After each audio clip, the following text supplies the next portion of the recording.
Chapter 45. Go ahead, Ahan. It's rare for us to hang out together. Didn't you say that Yun Qian wanted to hang out with us? We can take advantage of this opportunity. Yeah, you haven't had a vacation in a long time. Take it as a chance to relax. Bailey Han was unmoved. There's no need. I don't like crowds, especially with people of unknown backgrounds.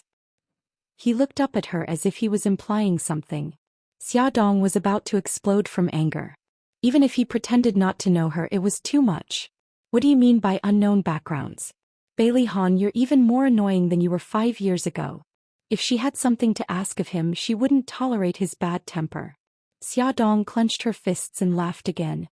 Then on Friday I'll contact everyone to confirm your itinerary. When Bailey Han's car drove into the villa, it was already past 11 o'clock. The lights upstairs were still on. He used his fingerprint to open the door. There was no one in the living room and the door to his room was ajar. Soft light poured out and a faint fragrance filled the air. He pushed the door open and walked in. Yun Qian?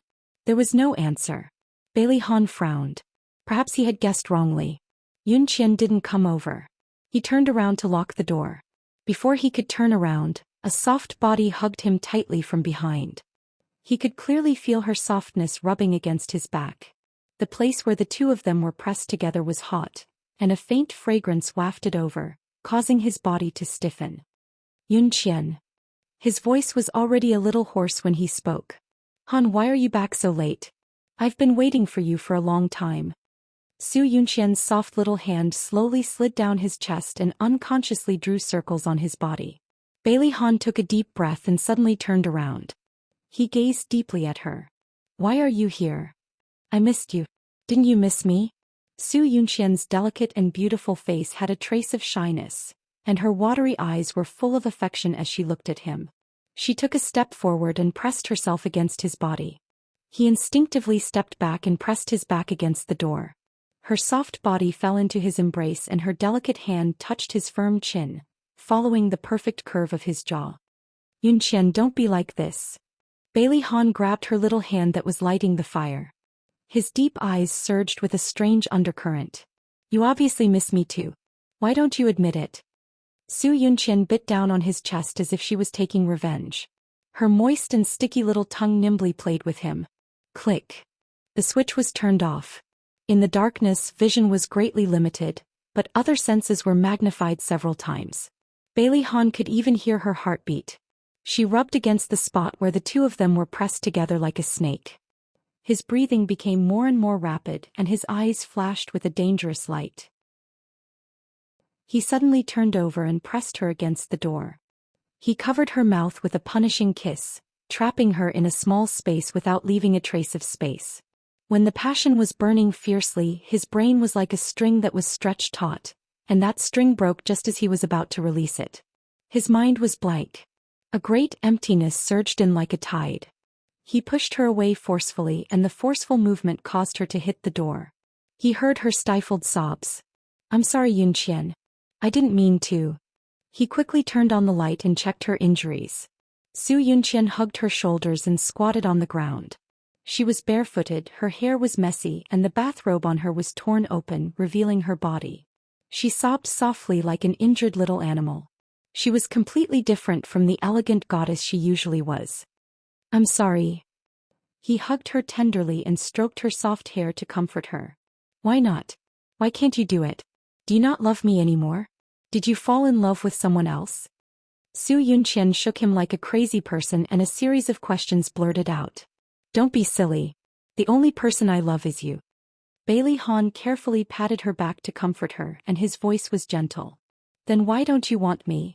Although it was embarrassing to ask such a question, Su Yunqian couldn't care less. Ever since that incident 5 years ago, she found that Bailey Han didn't seem to have any desire for her. No matter how she teased him, how she nitpicked, he would always stop at the crucial moment. Bailey Han didn't know how to answer her. Even he didn't know the answer. When faced with her temptation, he felt something, but every time he wanted to take the last step, there would always be a strange sense of emptiness in his body. No matter how he tried to fill it up, it was not enough. Naturally, he didn't have the interest to continue. Let's break up. There's no way we can continue. Su Yunqian looked up at him with tears in her eyes. She looked so pitiful and he couldn't help but feel pity for her. He gently kissed her delicate lips and kissed away the tears at the corner of her eyes. Don't be silly. Believe me, as long as we get married, everything will be better. Her eyes were filled with sadness and anticipation. You'll marry me? Even if Xiaoyi doesn't agree, you will still marry me? Aren't we already engaged? He kissed her. As for Xiaoyi, I will talk to him. Imperial Kindergarten was the elite kindergarten in a city. Almost all the prestigious families in a city sent their children here. Every time school was over, there would be hundreds of luxury cars parked at the school gate. It was even more ostentatious than a car show. People like Xia Dong, who took a taxi to pick up their child, were simply different. She did not mind, but she was worried that it would affect the child's psychological state. Therefore, after she got her driver's license, the first thing she did was to buy a BMW that was not too shabby compared to the other cars outside the kindergarten. When the little guys saw her appear at the school gate, Xiao Bao didn't have much of a reaction. Xiao Guai cheered and jumped into her arms. Mommy, you're here. Xia Dong held the children in each hand and walked to her parking space. Darlings, look at Mommy's new car. Do you like it? I like it. Xiao Guai excitedly touched here and there. Mommy's new car is so beautiful. Xiao Bao nodded calmly. It's not bad. He leaned back on the soft cushion, took out his small computer and tapped away on it. He said lazily, Mom, didn't you win a yacht 2 days ago? When are you going to take us out to play? Xia Dong started the car and said, in a few days. Mommy is going to invite a group of friends this weekend. Xiao Bao looked up at her lazily. Is Bailey Han going too? He's not going. Hey Mom, at this speed, when will you be able to seduce him? Her son slammed the computer shut and rolled his eyes. Mom, this yacht party is a good opportunity. You can't miss it. I know, but if he doesn't want to go, I'll think of a way for you. Don't worry, I'll definitely trick him onto the yacht. The little girl propped her chin up with one hand and had a mischievous smile on her pink cheeks. She looked like a sly fox. The silver BMW slowly drove out of the parking lot and passed by a black Rolls-Royce. Xiao Guai excitedly stuck to the window and waved her chubby little hand to greet the person outside the car. Brother, see you tomorrow. Xia Dong knew that her daughter was greeting the child named Bailey Yi. She glanced out the window curiously. He saw a little boy in a gray suit standing next to the Rolls-Royce with a small bow tie around his neck. His hair was combed neatly and his delicate and perfect facial features seemed to be carved.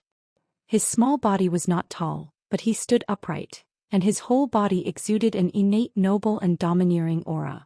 Bailey Yi only glanced over indifferently. His thin lips were pursed and he did not show any expression. He was indeed an outstanding child. No wonder her infatuated daughter was so infatuated with him. Stop looking. We're already far away, Xiao Bao said sourly as he glanced at his sister who was leaning against the window, reluctant to leave. Brother, don't be angry. Brother is still the most handsome. Xiao Guai hugged her brother's arm fawningly. Xia Dong listened to their chattering behind her and shook her head in amusement. Her lips also curled up. On the other side, Bailey Yi sat in the back seat of the Rolls-Royce expressionlessly.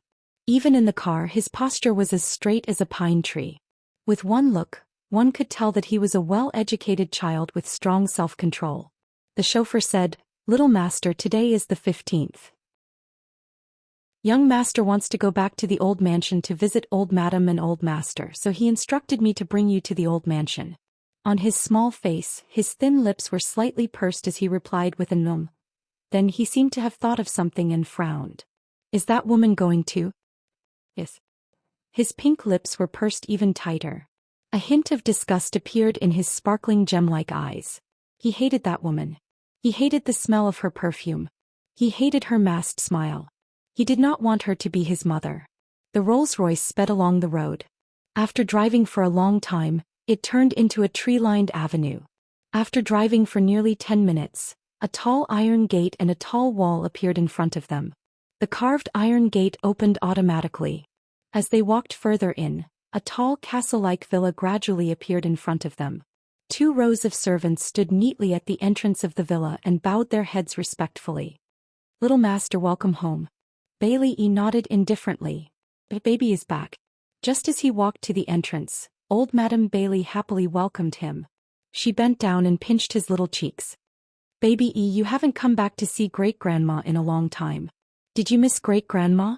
Great-grandma, can you let go of me first? My face has been kneaded into dumpling stuffing by you. Bailey E helplessly frowned. Who asked our baby E to be so cute? Come, let great-grandma kiss you. Old Madam hugged him and kissed him fiercely. The nanny quickly helped her hold Bailey E. After all, Old Madam was old. It would be terrible if little master fell. Grandma, don't spoil Xiaoyi like this. Boys will be spoiled if they are spoiled. Bailey Han held Su Yunqian's arm and walked into the hall. Nonsense. When you were young I spoiled you a lot too. Why didn't I spoil you? Old Madam angrily stomped her walking stick. I think you are deliberately trying to drive a wedge between Xiaoyi and me. Bailey Han tried hard to resist the urge to roll his eyes. He really doubted that his rigid father was this old lady's biological son. Grandma, which soap opera have you been hooked on recently? What? She would not tell them that she had been hooked on the feud between rich families. Come and see. Hongcha 866. Chapter 46. Is that so? Bailey Han said faintly. I heard that the most popular Taiwanese drama is going to broadcast the male lead being hit by a car today. The old madam was so anxious that she stomped her walking stick. It must be the male lead's half-brother's doing. He's been wanting to take over the family property for a long time. And that bad female supporting lead, she must have instigated this. These bad guys are simply too hateful. The corner of Bailey Han's mouth twitched. What else could he do other than tolerate this old child? Su Yunqian walked over gracefully. She held the old madam's arm with one hand and patted Bailey Yi's head with the other. Grandma, Xiaoyi just came back from kindergarten. He must be tired. Let's take him upstairs to rest for a while, okay? The old madam nodded in satisfaction and once again ravaged her pink cheeks. That's good too. It's rare for you to come. You and Xiaoyi should cultivate your relationship. Thank you, Grandma. Su Yunqian thanked her gently and wanted to hold Bailey Yi's little hand. Xiaoyi, let's go. Bailey Yi shook off her hand with a cold face. He didn't even look at her and walked upstairs. He didn't want an annoying woman to hold his hand. Bailey Yi, stop right there. Bailey Han sternly called out to him. Bailey Yi stopped, turned around and stood on the high steps. He didn't show any fear towards his father's anger. His tall and straight little body exuded a fierce aura, and his dark eyes coldly looked at the people in the hall. Where did all the manners you've learned go? Apologize to Aunt Yunqian. I didn't do anything wrong. I won't apologize to her. Bailey Han's face became even uglier.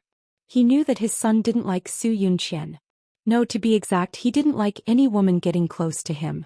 However, Su Yunqian was the woman he would marry in the future. He hoped that they could coexist peacefully and not treat her like an enemy like this. He stepped forward and stood at the top of the stairs. His voice was even colder. Aunt Yunqian will be your mommy in the future. I won't allow you to be so rude. You must apologize today. Bailey Yi looked at him stubbornly. I won't accept her as my mommy. Bailey Han was completely furious after being challenged by his son again and again. I'm informing you, not asking for your opinion. You don't have the right to say no. Bailey Yi pursed his thin lips and clenched his small fists tightly. He raised his head and puffed out his chest. His small body seemed to be trembling slightly, and a layer of mist gradually gathered in his black eyes. However, he clenched his teeth. He would never allow himself to show any weakness in front of others. Daddy wanted a strong and independent heir, so he had to force himself to do it. Okay, Han, what are you doing? Su Yunqian saw the heartache on the old madam's face. She took the initiative to persuade Bailey Han. Xiaoyi is still young. Don't scare him. The old madam hugged Bailey Yi's little body with heartache. Baby, don't be sad. Great-grandma loves you. Bailey Yi looked down at his toes. His straight nose twitched and he stubbornly held back the tears in his eyes. He wasn't going to cry. Only cowardly men would cry. He glared fiercely at Su Yunqian, who was gently persuading his father. He retreated from his great-grandmother's embrace and ran upstairs. He ran to his bedroom in one breath and slammed the door with a bang. He rubbed his nose in grievance. Mommy, where are you? Why did you abandon Xiaoyi? He locked himself in his room and refused to open the door no matter who knocked. In the end, Bailey Han was so angry that he asked the butler to bring a spare key. He opened the door and found that the door was blocked by something heavy. He called a few servants and pushed the door open. Bailey Han was filled with anger. He wanted to grab his son and teach him a lesson. However, he found that the room was empty. There wasn't even a shadow in sight. The window was wide open and there were traces of iron chains on the windowsill. That bastard brat, he actually slipped away. He punched the windowsill. His handsome face was distorted with anger. Housekeeper, call all the bodyguards in the house. There were more than a dozen bodyguards and servants, but none of them noticed that the young master had sneaked away. The situation was very serious. The old madam finally showed her authority and punished everyone. She also personally contacted the police chief and asked him to help investigate Bailey Yi's whereabouts. Damn it, it was almost dark. Where could he have gone? Bailey Han was anxious and angry, but at the same time he admired his son. That little guy actually hacked the villa's security system and jumped down from the second floor with professional mountaineering equipment. Then he rode his own scooter and ran away from home. Bailey Yi knew that his family would definitely send bodyguards to look for him if they found out that he was missing. Therefore he rode his scooter to a remote road and hid behind a bush. He took out a small white cell phone and skillfully dialed a string of numbers. "Oh, second uncle, I'm Xiaoyi. I ran away from home. Come and pick me up. Don't tell my daddy. My exact location is..." Bailey Yun was convinced that Bailey Yi, that little brat, was born to torture him. When the little brat first learned to speak, he called him Playboy. When the little brat was learning to walk, he pestered him every day. He rode on his neck and circled the old house again and again. When the little brat was 3 years old, he stole his precious Japanese adult education film and cut it into pieces. When the little brat was 4 years old, he shaved off all the fur of his beloved dog, Dodo, causing Dodo to feel inferior for a long time and almost suffer from depression. Now the little brat was almost 5 years old. He ran away from home and actually asked his second uncle to help him hide it from the world. Bailey Yun smiled bitterly and shook his head. In the end, he still said goodbye to his group of bad friends and said goodbye to the colorful nightlife in the bar. He bitterly jumped on his 2 flashy red sports car and went to the place the little brat pointed out to pick him up. When Bailey Yun rushed to the location without stopping, a certain little brat was lying on his 2 scooters and happily playing games. Kill him, kill him. Eh. Bailey Yun's mouth twitched and knocked on his head. Hey little brat, get on. Second uncle, you're really my biological second uncle. Bailey jumped up and hugged him. He grinned and his eyes narrowed into a line. Image, pay attention to your image. Bailey Yun was too lazy to ridicule him. This little brat, in front of other people and his father, pretended to be a decent person, but in front of him he revealed his true colors. He had no image to speak of. Nonsense, why would I pretend in front of you? The little brat actually rolled his eyes. He took out a lollipop from his bag and put it in his mouth and licked it. Oh, it's so sweet. Indeed, only sweets can heal him. I really should take a picture of your current image and send it to your group of infatuated girls in kindergarten. Your image in their hearts will definitely collapse immediately. Bailey Yun shook his head and sighed. He grabbed him by the back of his collar and dragged him to the seat. Don't be in a hurry to eat the candy, fasten your seat belt. I know, let's go, second uncle. Bailey Yun was worried and checked his seat belt. After confirming that there was no problem, he started the car. Second uncle, where are we going? Why don't we go to your favorite charm club?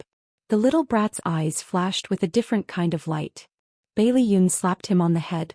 Why don't you learn well at such a young age? Are those messy places for you to go? Don't forget, you're the successor of the Bailey family in the future. You have to be steady, wise, and I have to keep myself clean. The little brat rolled his eyes. I've heard these words so many times that my ears are getting calluses. Don't worry, I'm not interested in those women. I just want to know what you adults do at night. Bailey Yun coughed and pressed his head again. No matter what, you can't go to those places. Tell me, why did you run away from home? Bailey lowered his head unhappily. Daddy is going to marry Su Yun Chen. Bailey Yun raised his eyebrows. Didn't you already know? He snorted. But Daddy yelled at me because of her. That woman is obviously a hypocrite. I hate her. Bailey Yun didn't say anything else and just patted his head. Bailey Yun brought him to the apartment he bought. Fortunately, there were hourly cleaners to clean up the place every day, so the house was still presentable. He ordered pizza delivery and the two of them sat on the floor eating while watching cartoons and laughing happily. Okay, go to bed early. I'll take you to school tomorrow. Bailey Yoon patted his head and chased him to bed.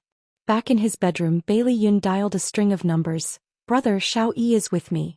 I'll take him to school tomorrow. Okay, don't worry, I'll take good care of him. You should rest early too. Although Xiao-yi didn't want him to tell him, the little brat ran away from home. The old mansion must be in a mess, so he decided to be a good person for once. Since when did he want to be a good person? Bailey Yoon smiled bitterly. After showering, he went to the little brat's room. He was already asleep. His high nose bridge and small lips reminded him of that person.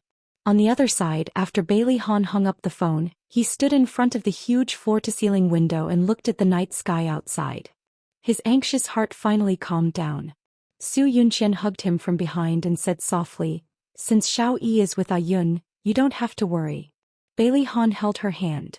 They had been together for 5 years, but he had always been worried about Xiao-yi's feelings, so he hadn't walked down the aisle. In his heart he was very grateful to her. He was grateful that she was willing to give him time. He took her hand and kissed it. "I'm sorry, Yunqian. I made you suffer."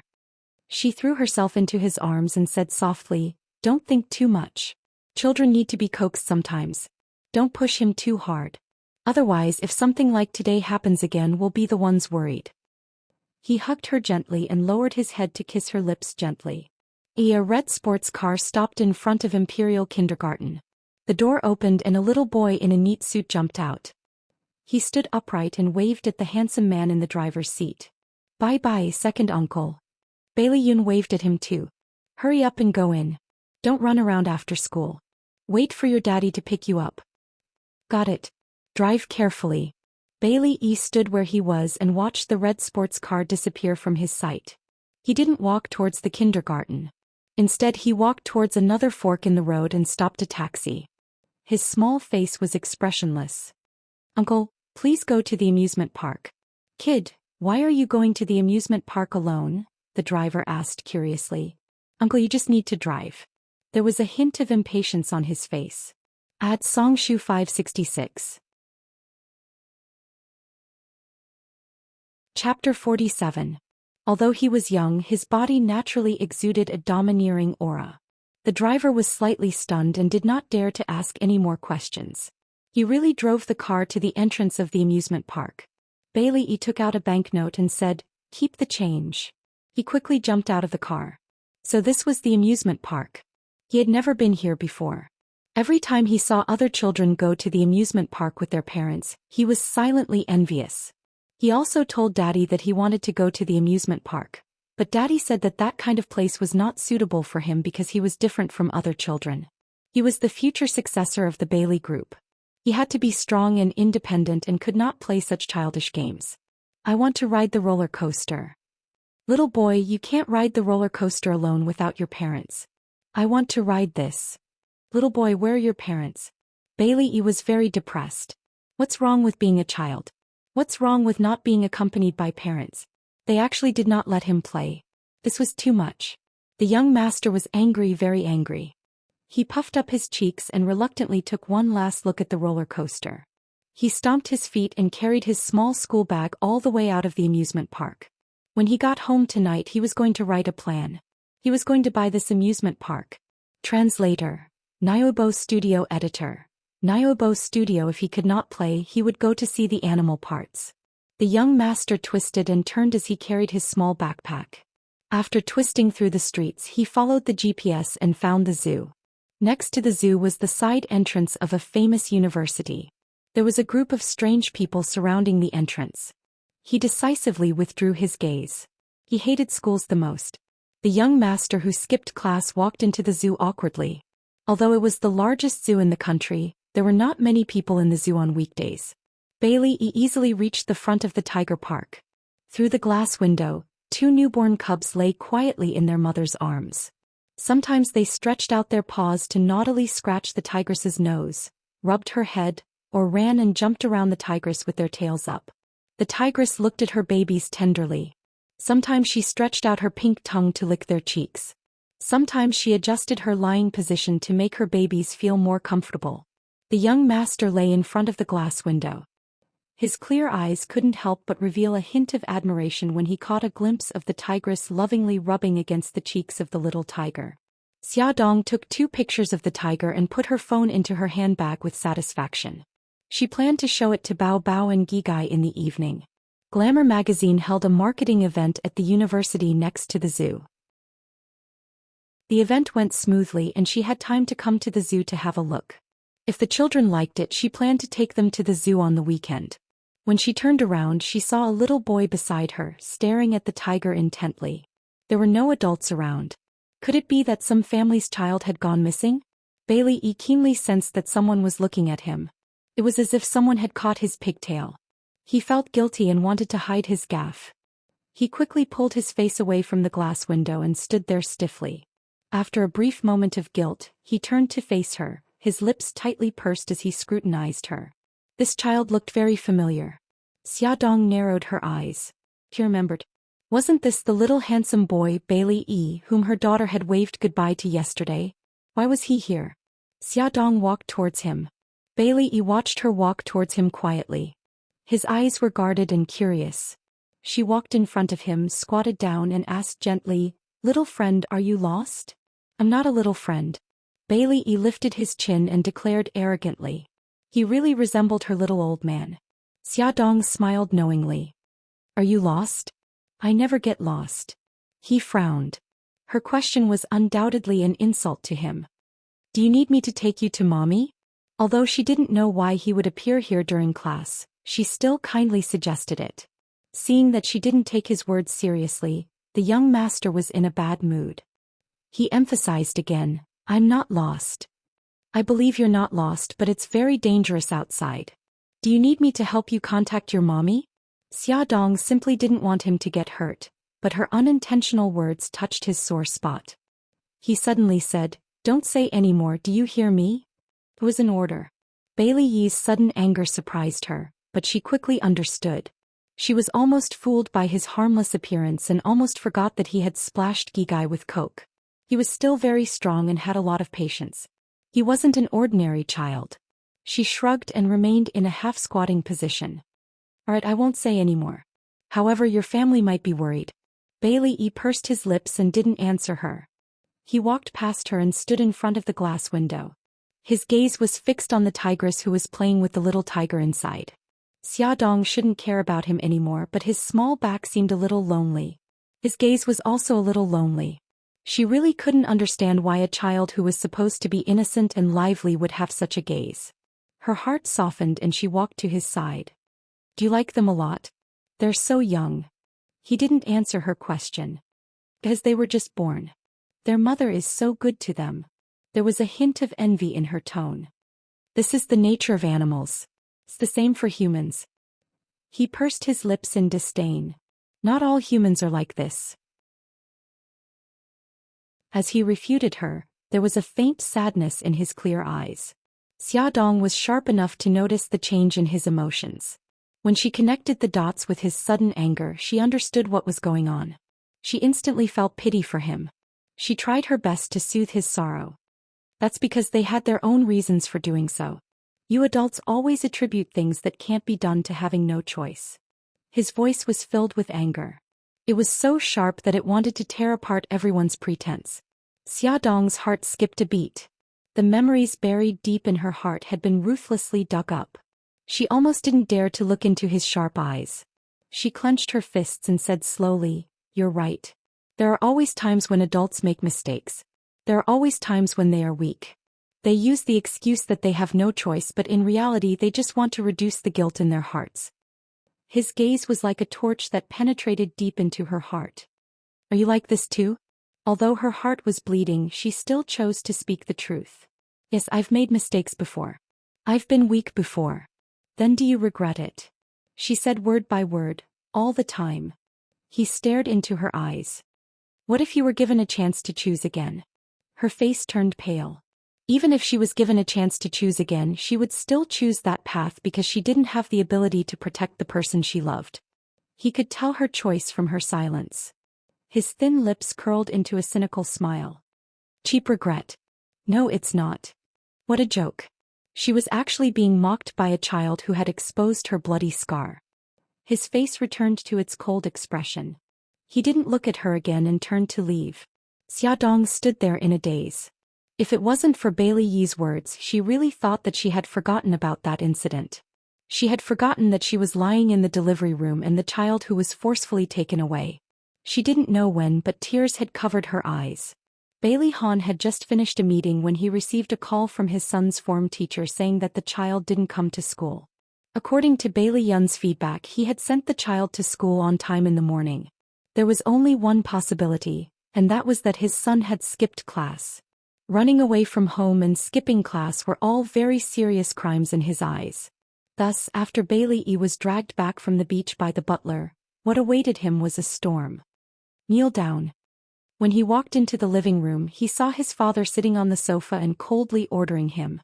He pursed his lips and silently knelt down. His small body was straight and there was no fear or surprise on his face. "Where did you go?" Bailey Han tried to suppress his anger, but to no avail. He was emitting a cold aura, and all the servants in the villa were as silent as cicadas in winter. Bailey Yi answered honestly, "The amusement park, the zoo and the beach." "What did you do?"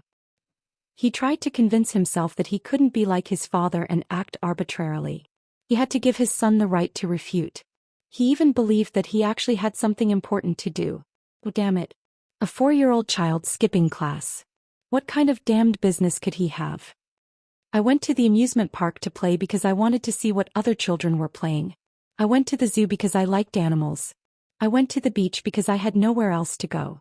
"You're really honest." Bailey Han's facial muscles twitched.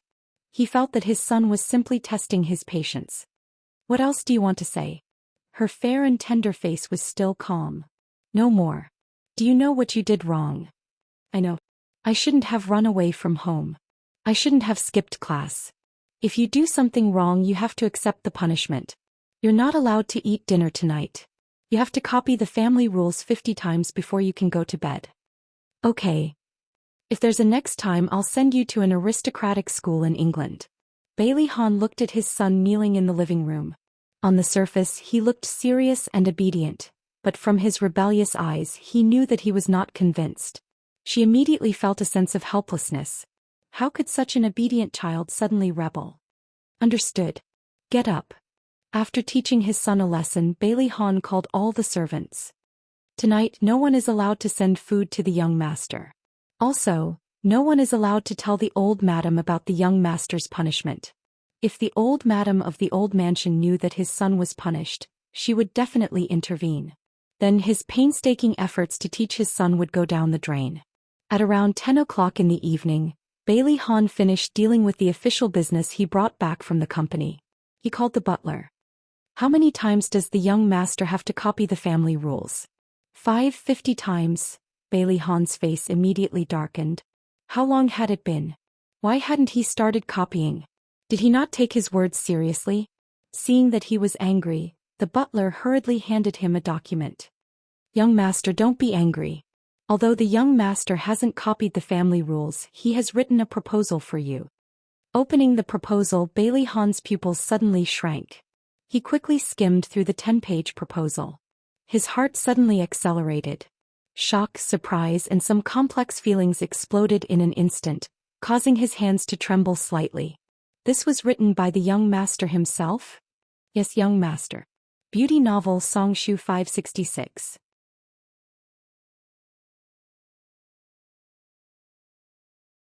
Chapter 48. As soon as Bailey Han finished speaking, he grabbed the proposal book and rushed out of the door. He rushed to his son's room. His son was sitting in front of the small desk. His beautiful eyebrows were slightly knitted. He held a pen in his right hand and carefully copied the family rules on a piece of white paper. "Daddy." Seeing him come in, he put down the pen in his hand and stood up politely. For some reason, Bailey Han felt a little uncomfortable when he saw his son so obedient. His deep eyes showed a trace of tenderness. He pointed to the proposal book and asked, "Why did you think of writing this proposal?" Bailey Yi puffed up his cheeks and said seriously, "The day before yesterday I heard Daddy talking to Uncle Lu on the phone. I knew that Xinghao Group was going to buy a piece of land and prepare to explore a new investment direction. I went to the amusement park today and came up with this idea. Daddy can invest in the creation of a parent-child park that integrates tourism, entertainment, animation, and catering. Disneyland is already a very successful example. Although his plan wasn't perfect, there was no problem with the overall direction and concept. He even proposed several effective emergency measures. He was only 4 years old. How did he come up with so many ideas? He was very proud that he had a genius son. Bailey Han had always been good at controlling his emotions, but now he could not help but be excited. He held his son in his arms. "Tell Daddy, why do you want to establish a parent-child park?" His soft body lay in his arms obediently. Even his voice was soft and tender. "Because I want all the children to feel Daddy and Mommy's love for them in the amusement park." Bailey Han shuddered and hugged his son even tighter. He had almost forgotten that his son was a single-parent child. He did not have a mother since he was young. It was only when he was 1 year old that he asked about his mother. At that time, everyone in the family was tight-lipped about his mother. He was smart enough not to ask about it again. He thought that his son was used to life without a mother. He ignored his feelings and felt very guilty. A pair of soft little hands hugged his neck and the little head carefully rubbed against his chin. He heard his son's low voice. "Daddy, the last time you hugged me was when I was 3 years old." Bailey Han's body stiffened. He was not used to being touched by others even if it was his son. Ever since he was born, the number of times he had been hugged could be counted with his fingers. He patted his little back stiffly and said uncomfortably, "Daddy will hug you more in the future." "Great." His son cheered, but in the blink of an eye he revealed a lonely look. "Daddy has never played with me before. Daddy, can you occasionally accompany me when you're not busy?" he asked carefully. His little face was full of anticipation, so he couldn't bear to reject him. "Daddy will spend more time with you in the future." "Daddy, we haven't had a meal together in a long time. I'll wait for Daddy to come home every day so we can eat together, okay?" Other than going back to the old mansion to eat at the same table with Daddy, Daddy came home very late every day in the villa. No, Daddy will come home early in the future and eat with Xiao Yi. Guilt was like a tide almost drowning him. He turned out to be such an incompetent father. "Daddy, I'm not dreaming, am I? Why did Daddy suddenly become so kind and easy to talk to?" He was worried that he was dreaming. When he woke up, Daddy would become the cold and serious Daddy again. "No, you're not." He kissed his son's forehead. It was his son who ran away from home yesterday that made him suddenly realize that his son was a very important person in his life. He could not lose him. Xia Dong held her daughter's soft little hand and walked out of the hospital. She brought her daughter for a routine checkup, but the results were not ideal. Her daughter's various bodily functions were deteriorating, her anemia was worsening, and the hematopoietic cells in her blood were decreasing at an accelerated rate. The doctor said that her daughter's external symptoms would become more and more serious. In a few months she might even have to lie in the hospital every day. He suggested that the child undergo an umbilical cord blood transplant as soon as possible. Umbilical cord blood. Umbilical cord blood. She hadn't even successfully borrowed the seed, so how could she extract the same gene cord blood? At the dining table, Xia Dong was vexed as she thought about the next step of her plan. She didn't even notice that her chopsticks were reaching for the braised fish that she hated the most. Xiao Guai quickly reminded her, "Mommy, fish, you've got fish." Xia Dong ate 2 mouthfuls of rice with the fish before she reacted. She spat out the rice in her mouth and rinsed her mouth, but she still felt that the fishy taste was very strong. "Mom, you can't even focus on eating. What are you worried about?" Xiao Bao was speechless and pursed his lips. "Oh really? I'm not worried." Xia Dong refused to admit it. Xiao Bao rolled his eyes and snorted. "The word, worry, is carved on your face, okay? Don't tell me you're worried about the party on the yacht the day after tomorrow? Bailey Han still doesn't agree to attend the party?" Xia Dong face-bombed and pretended to be sad. "Son, you're so smart. Mom feels so pressured." Xiao Bao couldn't stand it and made a gesture of disgust. He patted his mother's arm maturely. "Mom, don't worry. Your genius son has already thought of a way." After dinner, his little body rushed back to his small room like a cannonball. He hugged his small laptop and sat cross-legged on the sofa. His 10 fingers tapped on the keyboard and then he raised his chin proudly at his mother. "Hey, it's done. So fast. Is it okay?" "Of course it's okay." Her suspicious gaze made him very unhappy. He explained to her seriously, "I sent an email in the name of Bailey Han to Bailey Han's secretary and asked her to contact Su Yunqian's assistant. On April 13th, which is the day after tomorrow, Bailey Han will give her a surprise on the yacht, Dream, at 7 o'clock in the evening." Xiaodong understood immediately. She excitedly rubbed her son's hair. When Su Yunqian gets on the yacht and realizes that Bailey Han isn't there, she will definitely contact him. "I'll ask Bailey Yun to persuade Su Yunqian and trick Bailey Han into coming over. Son, you're a genius. I love you so much." She hugged him excitedly and nibbled on his pink cheeks a few times. Suddenly she felt that something was wrong. "How did you get Bailey Han's email?" He raised his chin disapprovingly and said proudly, "I hacked his email and also dealt with all the stubs. When the time comes he won't even know that someone used his email to send things." Xiaodong kissed him on the cheek and nodded solemnly. "Believe in your son and you'll live forever." Thank God for giving her such a genius son. Things went very smoothly. Bailey Han's secretary received the email early the next morning and immediately contacted Su Yunqian's assistant to express the CEO's intention in the email. The CEO wanted to keep this matter confidential and wanted to give Miss Su a surprise. Su Yunqian's assistant was also very smart. When she conveyed the invitation to Su Yunqian, she emphasized the word, surprise. At the same time she explained that Su Yunqian quietly got on the yacht when the time came and didn't contact Bailey Han beforehand. This would make his surprise feel more accomplished. Su Yunqian agreed and decisively adopted her assistant's suggestion. This caused him to be completely confused when Su Yunqian got on the yacht and realized that Bailey Han hadn't appeared after a long time.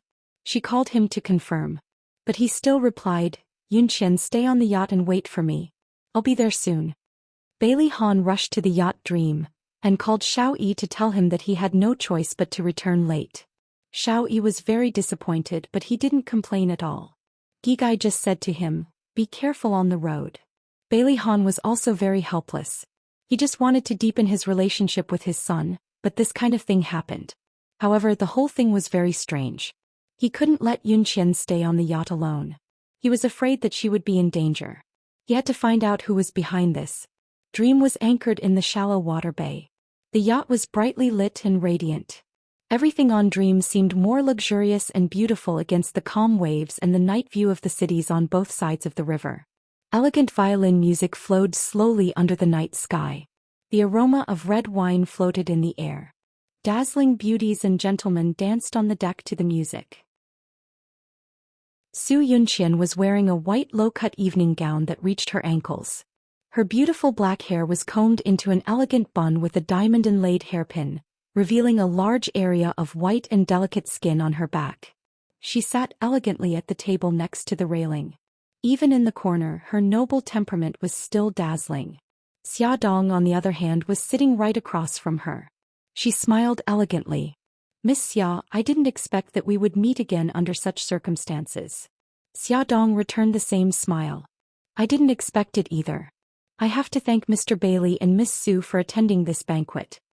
Su Yunqian's smile didn't change, but a trace of coldness flashed through her charming eyes. What did Han mean? Why did he bring her to Xiaodong's banquet? At this moment, Su Yunqian still didn't know that she and Bailey Han were both victims. Su Yunqian picked up the wine glass with her slender fingers and took a sip. "Why did you come back?" "For my family. I want to be by their side." Xiaodong knew that she had asked this question, which meant that she already knew her identity. There was no need for her to hide it any longer. "Why did you come to disturb my life with Han?" Her smile had turned cold. "Do you know how long it took Han to get out of the shadows of the past? Everything has been ruined the moment you came back." Xiaodong tried to maintain her composure. "I'm sorry, really, but I really have some difficulties." She combed her hair elegantly like a princess. Her eyes were filled with contempt.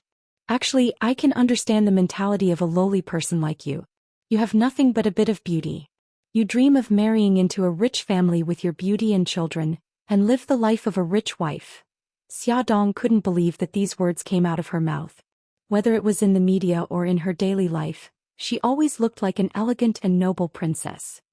But you've chosen the wrong target. She smiled coldly and her beautiful face was even colder. Han is favored by God. You will never marry a woman like you who has no status and no status. Other than bringing him scandals, what else can you do for him?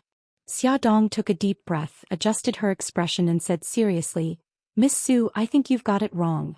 I don't plan to marry him and I don't plan to marry him in the future. Hongcha 866.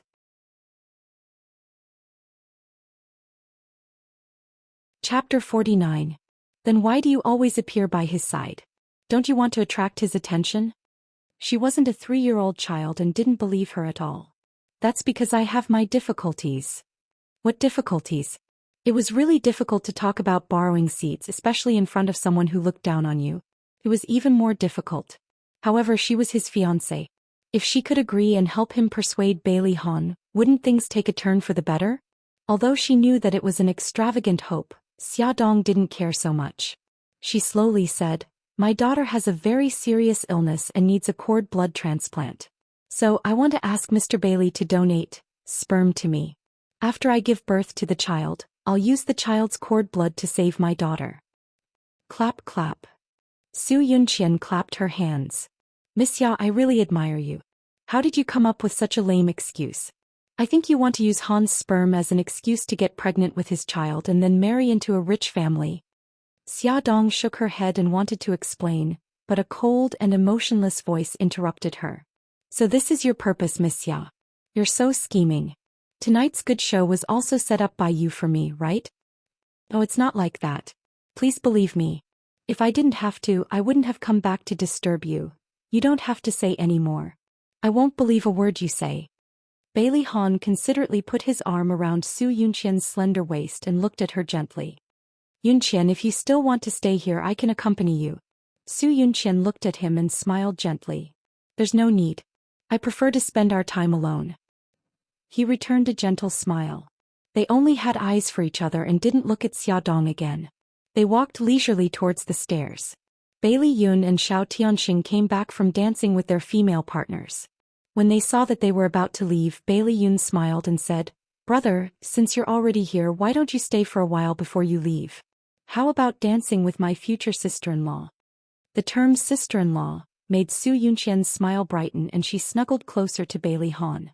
Bailey Han naturally felt her intimacy and very cooperatively held her tighter. He replied faintly, No, your sister-in-law isn't used to this place. We'll leave first. Sir, madam, this is the fruit wine we've specially prepared for our distinguished guests tonight. The alcohol content is very low and suitable for ladies and guests who can't hold their liquor. Would you like a glass? A handsome waiter appeared beside them with a tray. Xiao Tianxing glanced at the tray. The transparent crystal glasses were filled with pale yellow liquid and a pale red cherry blossom bloomed on the rim of the glass. It looked beautiful and delicious. He casually picked up a glass and said with a smile, Since you're here, let's have a drink before we leave. We haven't had a drink together for a long time. Yes, brother. Anyway, you have a driver to pick you up. You don't have to worry about getting drunk. Bailey Yun also picked up a glass. Bailey Han glanced at Su Yunqian and asked for her opinion. When he saw her nod with a smile, he picked up 2 glasses and handed one to her. The 4 glasses clinked together and made a crisp sound. Looking at the pale yellow liquid flowing down the throats of the 4 people, a small figure hiding in the dark covered his mouth and laughed silently. Young Master Bao, the matter you ordered has been done. The handsome waiter came to the place where the small figure was hiding and bowed respectfully. As you did well. Don't worry, I will tell Uncle Shin that you did very well. The figure hiding in the dark walked to the light. His handsome face was serious and his hands were behind his back. Keep an eye on them. When they faint, carry Bailey Yun, Xiao Tianxing and that woman off the yacht. As for Bailey Han, get him to the room that has been prepared. Yes, young Master Bao. The waiter bowed again and did as Xia Xiaobao instructed. His purpose of coming to China was to protect Miss and her children. He would carry out their orders without hesitation. The drugs in the wine were strong sleeping pills. After drinking the wine, Bailey Han and the other 3 people felt dizzy after taking 2 steps. They quickly sat down with the help of chairs. Xiao Tianxing muttered, Why do I feel dizzy? Am I drunk? Bailey Yun also saw many shadows in front of him. He seemed to see Xiaodong walking in his direction. He shook his head and wanted to see more carefully, but his head became even dizzier. Plop, he fell on the table. Han, I feel dizzy. Su Yunqian leaned on Bailey Han's shoulder softly and gradually lost consciousness. Yunqian. Bailey Han tried his best to stay awake and shook the person in his arms. He was sharp enough to sense that something was wrong. In the end, his cold gaze landed on the wine glass. Could it be that there was something wrong with the wine? What's wrong with you? Xiaodong had just exchanged a few words with the other guests and walked around casually. She found Bailey Han and the other three sitting around a table. They didn't seem to be in good spirits. When she got closer, other than Bailey Han, the other three were already lying on their stomachs motionless. Bailey Han resisted the strong sleepiness and cast his cold eyes on Xiaodong. What did you put in the wine? His voice sounded weak. What's the matter? Why is there something in the wine? Xiaodong was confused. She picked up the wine glass on the table and checked it. Don't pretend. Bailey Han fell on the table with a plop. Hey, what's wrong with you? Hey. Xiaodong hurriedly pushed him, but he didn't respond at all. God, was he dead? She hurriedly put her finger under his nose. It was warm. Thank goodness, thank goodness. She put her finger to the noses of the other three people. They were still breathing. She was scared to death. Fortunately, this place was near the exit and there were fewer people. No one noticed it. Otherwise, it would be troublesome if there was a panic. But what was wrong with them? A handsome waiter suddenly appeared and bowed respectfully. Miss, Master Bao is looking for you. He's in room 101. Please go there.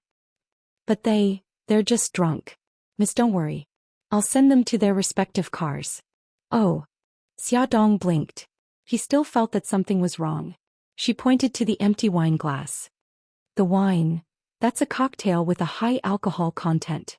Miss, Master Bao is waiting for you. Oh, okay. Jiang Dao, thank you for your hard work. Xiaodong was very satisfied with the man sent by Mika Kito to protect her. After Xiaodong left, Jiang Dao waved his hand and several men dressed as waiters gathered around him. Send these people off the boat. As for him, send him to room 102. The men bent down and each of them carried a person and left.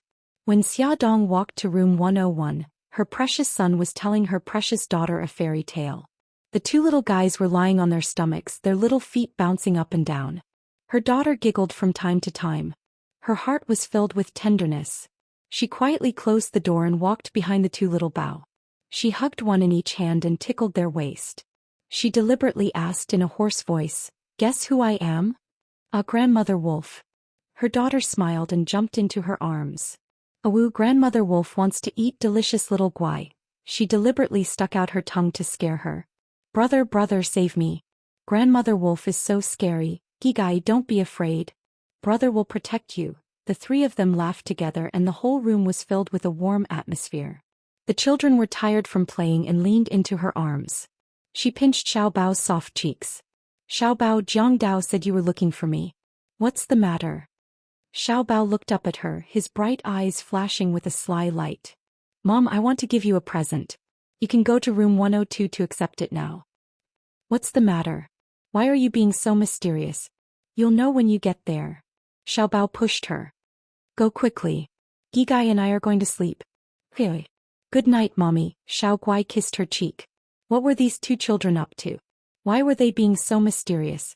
Xiaodong muttered as she opened the door to room 102. She turned on the light. The room was beautifully decorated. It was warm and elegant. There was a huge bed with a soft mattress and a layer of rose petals. The incense lamp at the bedside gave off a mesmerizing fragrance. But that was not the most important thing. The most important thing was that there was a man lying on the bed. The most important thing was that this man was Bailey Han and he was Bailey Han in a bathrobe. Xiaodong froze on the spot. At this moment, two choices appeared in her mind. 1. Eat the drunk Bailey Han. 2. Let him go and run away. Should she choose 1 or 2? Because of excitement and nervousness, she clenched her fists tightly. 1 or 2? Oh no. Wait. Why was Bailey Han here? Didn't Jiang Dao say that he would send him off the boat? Xiaodong, who was in a dilemma, suddenly remembered that she had another choice. He had to figure out what was going on. But damn it, the door was locked from the outside. She couldn't open it at all. Xia Xiaobao, is this your doing? Xia Dong shouted angrily as she kicked the door. That's right. Your progress is too slow. I can't stand it anymore. Mom, I support you to jump on him. Xia Xiaobao was wearing Garfield pajamas and cute bunny ear slippers.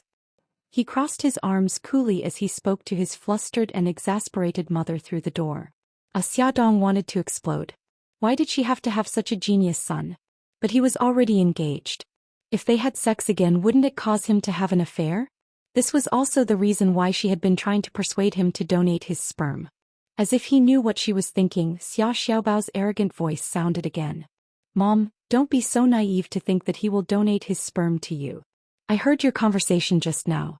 He doesn't believe you at all. Also, that woman called Su Yunqian is also very annoying. That annoying woman dared to slander his mother. She was too hateful. He wanted to help his mother seduce Bailey Han and teach her a lesson. As Xiaobao was right.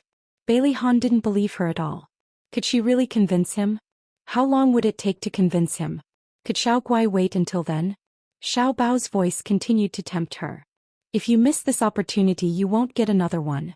Mom, Bailey Han has already noticed that there's something wrong with the wine.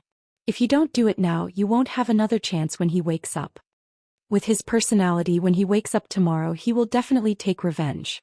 In the future, don't even talk about convincing him to donate his sperm. Even if you get within 3 miles of him, he will send you flying. Beauty novel Xinwu 799.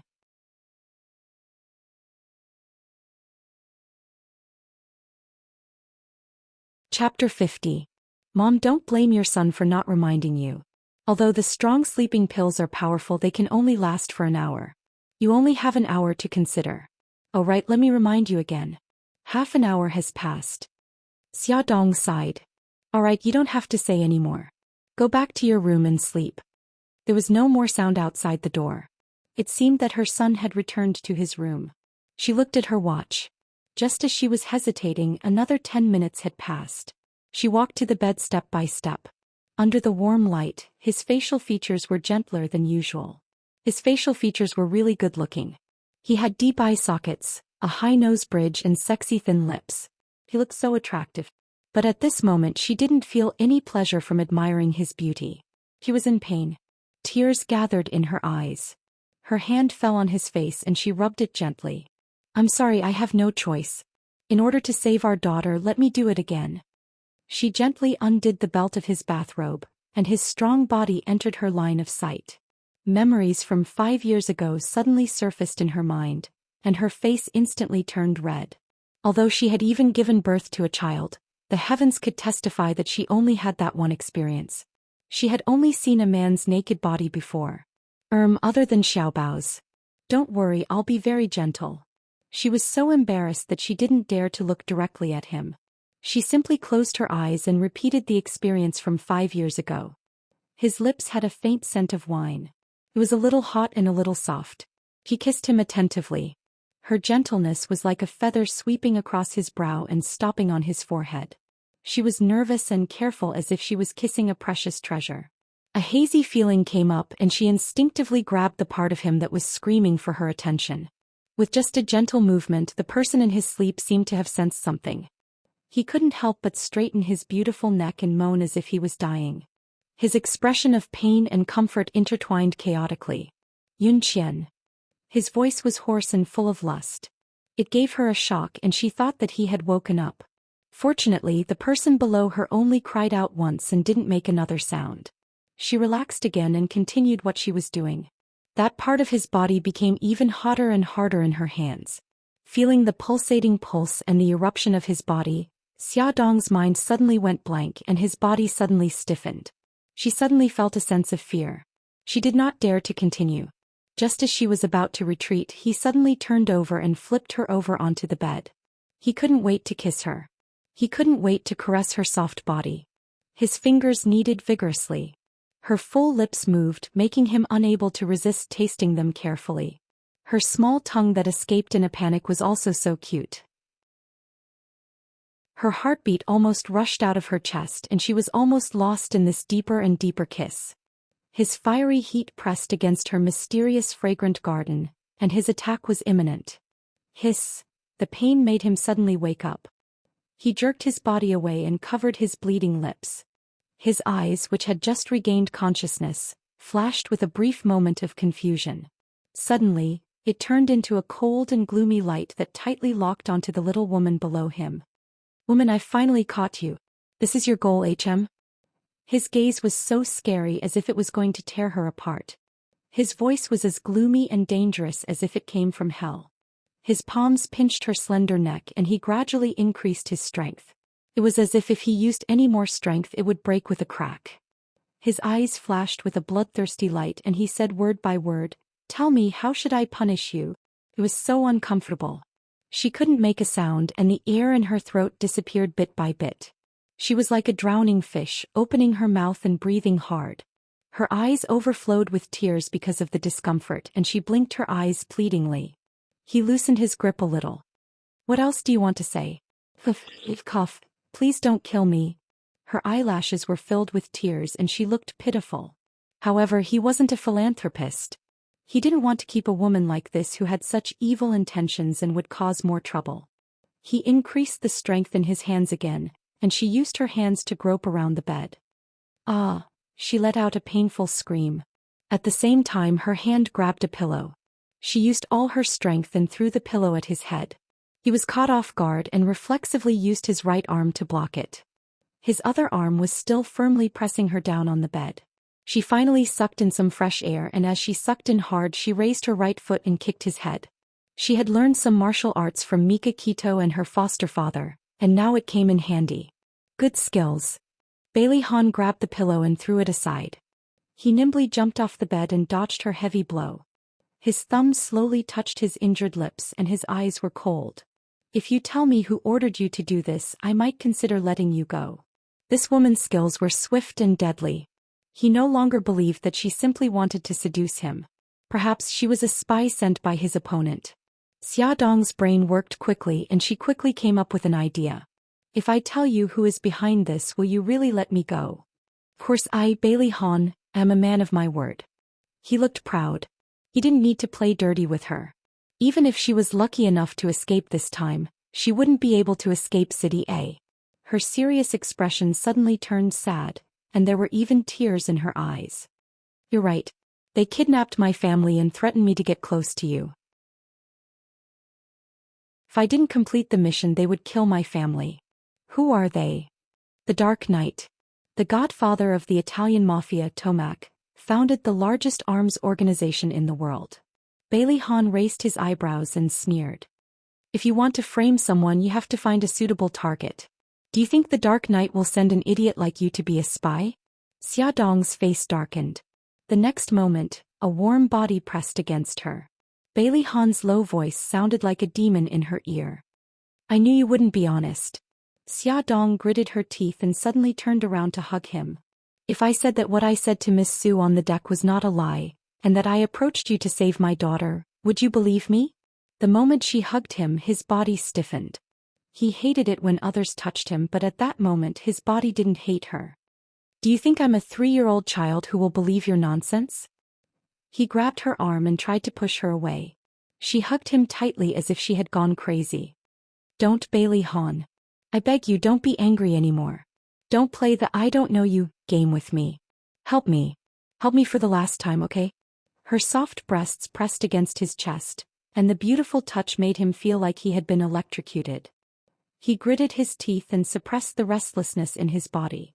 There was great displeasure in his voice. "I don't have time to play games with you, and I don't have time to accompany you in this boring conversation." His hand fell on her throat again. She turned around to dodge, but he didn't stop attacking. In the blink of an eye, the two of them had exchanged more than 10 moves. With her current skills, it was no problem for her to deal with an ordinary opponent, but she was facing the powerful Bailey Han, and soon she was at a disadvantage. "Bailey Han, you can kill me, but do you want your son to bear the title of the son of a murderer?" Xia Dong couldn't bear it anymore and shouted. "If you've done your homework, you even know that I have a son." In order to protect his son's safety, he had never announced his relationship with Xiao Yi to the public.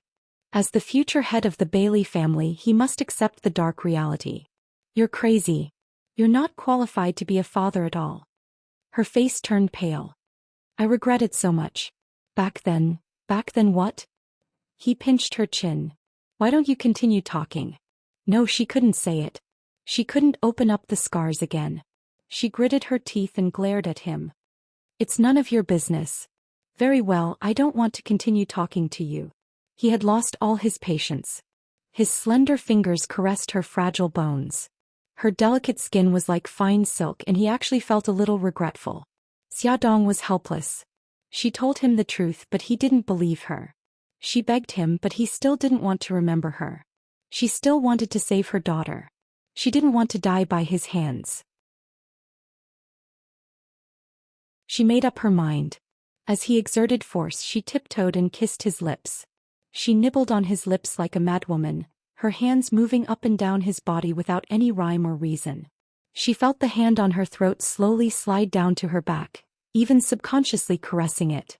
She bit his earlobe and whispered like a lover, Bailey Han, I love you. This is my purpose for getting close to you. His Adam's apple moved uncontrollably. His lips moved as if he wanted to say something. She kissed him fiercely and blocked his words. The smell of incense in the air became stronger. The two of them hugged each other. Their body temperature rose and there was an unknown throbbing in their hearts. Bailey Han was frustrated. He actually felt something when this woman forced a kiss on him. The burning part of him was awakened again. His heart was filled with emptiness. He had an impulse to fiercely press down on this woman in front of him. Xiaodong also felt that emptiness. She wanted to scold him. She had only forced a kiss on him. Why did he feel so impatient? They didn't know that the problem lay in the incense lamp at the bedside. Xia Xiaobao had put in the incense lamp. This kind of herb had an aphrodisiac effect, but it needed to be smelled for more than an hour to take effect. Now the incense was beginning to show its effect. We can't continue like this. Bailey Han pushed away the woman who was hanging on him like a koala bear. His hoarse voice was filled with lust.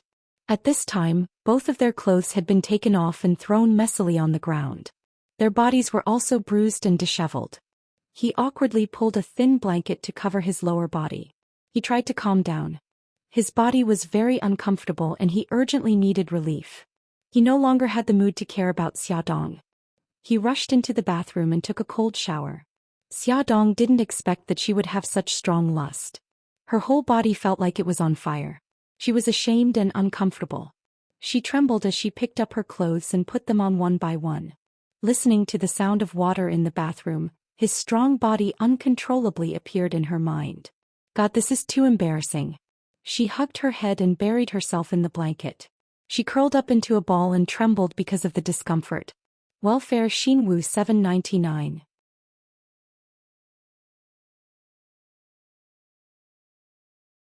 Chapter 51. Bailey Han showered for half an hour. It was still very uncomfortable, but he was barely able to control it. When he returned to the bedroom, Xiaodong's face was already red from the fever. Her delicate eyebrows were tightly knitted together, and she bit her lips with her pearly white teeth, trying her best not to moan. He didn't know when the thought of getting rid of her had disappeared from his heart. Seeing how uncomfortable she was at this moment, his brows furrowed. He suddenly bent down and carried her in his arms, taking large strides towards the bathroom. It was clearly her fault. Why did he still want to save her? He was simply crazy.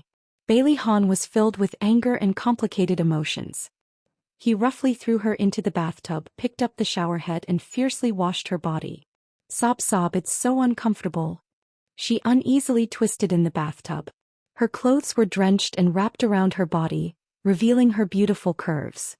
He forced himself to look away, but damn it, she actually grabbed his leg. Her frighteningly hot face rubbed against his exposed calf, and she even restlessly rubbed against it. Woman, you better behave. He forcefully pulled her away and his eyes were almost bursting with sparks. Save me, save me. She suddenly pounced forward and hugged his neck. Her misty eyes were unfocused and filled with tears, looking incomparably seductive. The fire that was forcefully suppressed in his body flared up again. He took a deep breath. You asked for it. He suddenly raised his hand and hit the back of her head. She moaned and softly fell into his arms. The dazzling sunlight shone in through the window. Xiaodong painfully furrowed her brows, turned over and suddenly sat up. Her head hurt and her body was very hot. She seemed to have a fever. She opened her eyes wide and looked around. This was still the room on the yacht. The memories slowly replayed. Very exciting. In the end she cried out and hugged her head. God, I actually did such a thing. I don't have the face to live anymore. I agree with your point of view. Every breath you exhale is polluting this beautiful world. A cold voice came from the side. Her body stiffened, and then she slowly turned around and squeezed out an ugly smile. Good morning. Bailey Han slowly got up and elegantly tidied his clothes. If you've rested enough, please tell me why we're in this situation now. With that, he suddenly opened the curtains and even more dazzling sunlight shone in. Xiaodong uncomfortably closed her eyes, and when she opened them again, the mouth opened in disbelief. Xiaodong couldn't believe her eyes. She jumped off the bed barefooted and excitedly ran to the window. She wasn't mistaken. In front of her was a beach. On the beach there was a lot of rotten wood washed by the tide. There were also many animal corpses, including eerie white bones. She rubbed her eyes hard and opened them again. The scene in front of her didn't change at all. To be Robinson Crusoe. She turned and ran to the door, but the door was still locked. No matter how hard she shook the door, she could only hear the clanking of the big iron lock, and there was no sign of it being opened. I advise you not to waste your energy. This door is made of steel. You won't be able to open it. Bailey Han sat on the sofa, coldly watching her jump up and down to look for something to smash the door with. She ignored him, threw away the stool in her hand and returned to the window. This time she could see more clearly. It seemed that the yacht was docked at the edge of a deserted island. Behind the beach was a dense forest, and there might even be ferocious beasts. She anxiously took out her phone and dialed her son's number. She wanted to make sure that the two children were fine, but the phone only rang twice. Damn it, there was no signal. She grabbed her hair in frustration. What kind of place was this? There wasn't even a phone signal. She suddenly turned and looked at Bailey Han, who was unbelievably calm. Why are you so calm? Is this your doing? Bailey Han's mouth twitched. Don't compare my psychological endurance with yours. I'll feel that it's an insult to me. It's true that you're stupid. I was brought to this room by you and I've been here all this time. May I ask, how can I do anything? You can get your subordinates to do something. Maybe you want to get me to this deserted island to kill me and destroy the evidence. If I kill you, I don't have to worry about destroying the evidence. Don't put me on the same level as you. Xiaodong decided to ignore him and find a way out. She had to get out quickly to ensure the safety of the children. She pushed open the glass window and looked at the dark sea below. It was a little high and she didn't know how to swim. If she jumped down, she would definitely drown. She turned to look at him. Bailey Han, do you know how to swim? He looked at her as if she was an idiot. After you jump into the water, how do you plan to get to the deck? We can use a rope or a bed sheet. He mocked her mercilessly. Congratulations, there's no rope in this room. As for the bed sheet, I think you've watched too many movies. Before she woke up, he had already checked carefully. There was no rope in this room at all. But we can't just sit here and wait for death. We have to think of a way. Xiaodong clenched her fists, her face full of determination. Seeing her rummaging around the room, his cold eyes moved slightly. Coo. A white thing flew in from the window. It's a pigeon. Xiaodong ran to the window excitedly. The pigeon stopped on the table. She carefully caught it in her hand, but it did not run away. Instead, it used its mouth to rub against the back of her hand. She tentatively touched its leg. There was a small tube tied to it. She opened the tube and poured the contents into her palm. It was a key, and there was also a small white slip of paper. There was only a simple sentence on the note. Mom, don't say that your son didn't help you. Seize the opportunity. Xiaoguai and I are safe. We're waiting for your triumphant return. Her face instantly darkened. She crumpled the note into pieces. She was roaring in her heart. Xia Xiaobao, just you wait. How dare you trick your mom like this? When I get back, I'll definitely teach you a lesson. The key was used to open the door. Bailey Han broke the glass of the window next to the door and tied his arm with a piece of cloth so that he wouldn't be stabbed by the broken glass. He easily opened the heavy iron lock. Clang. The metal chain was thrown to the ground. Xiaodong wanted to rush out, but he stopped her. What's with the key? She looked innocent. I don't know either. Who gave you the note? He asked aggressively. Who's the mastermind behind this? I don't know. There was no name on the note.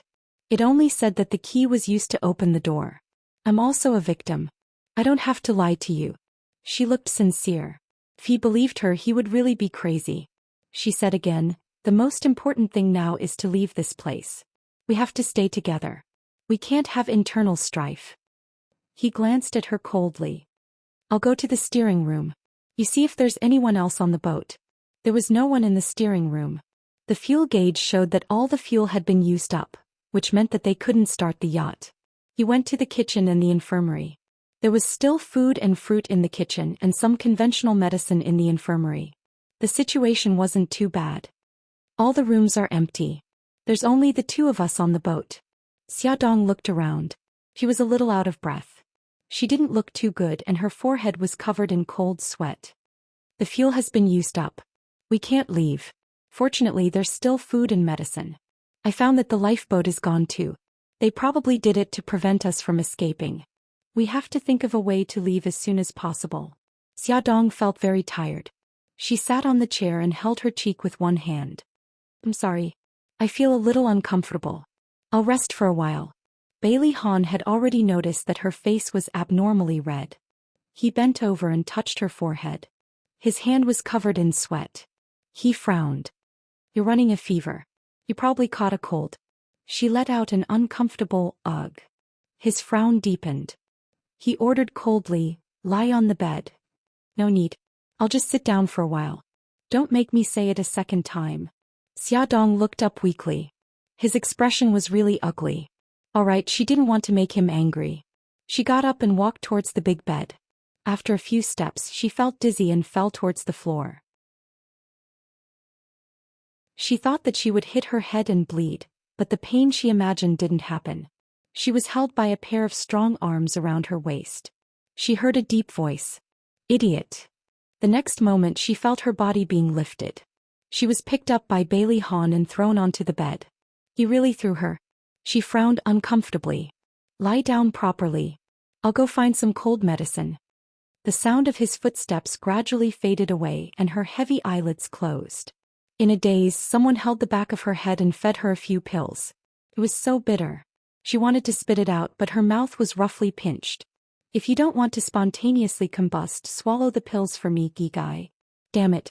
Her body temperature was already so high, but she was still so dishonest. It was so bitter. She frowned and swallowed the pills. Warm water flowed into her mouth. She drank a few mouthfuls greedily and accidentally choked.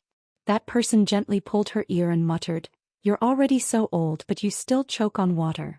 You're so stupid. A dazed smile appeared on her face. When she was young, her mother would pull her ear and complain that she was too impatient when she choked on food. She carefully put herself into that person's arms and murmured, Mom.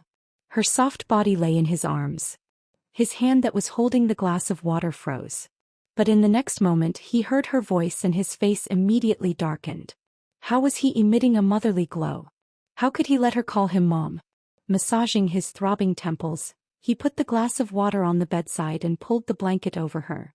He wanted to pull his body out of her. She sensed his movements and hugged him tightly. Mom, don't go. Perhaps it was the expression on her face that was too painful. Or perhaps it was the fear in her voice that made him unable to bear it. He actually stopped moving. Gigai sat on the spot and let her use him as a big bolster. Bailey's old residence. What do you mean you can't contact Ahan? What are all of you doing? The old madam used her walking stick to poke the floor fiercely and scolded the servants and bodyguards in the hall who were bent over. Awesome novel. Hongcha 866.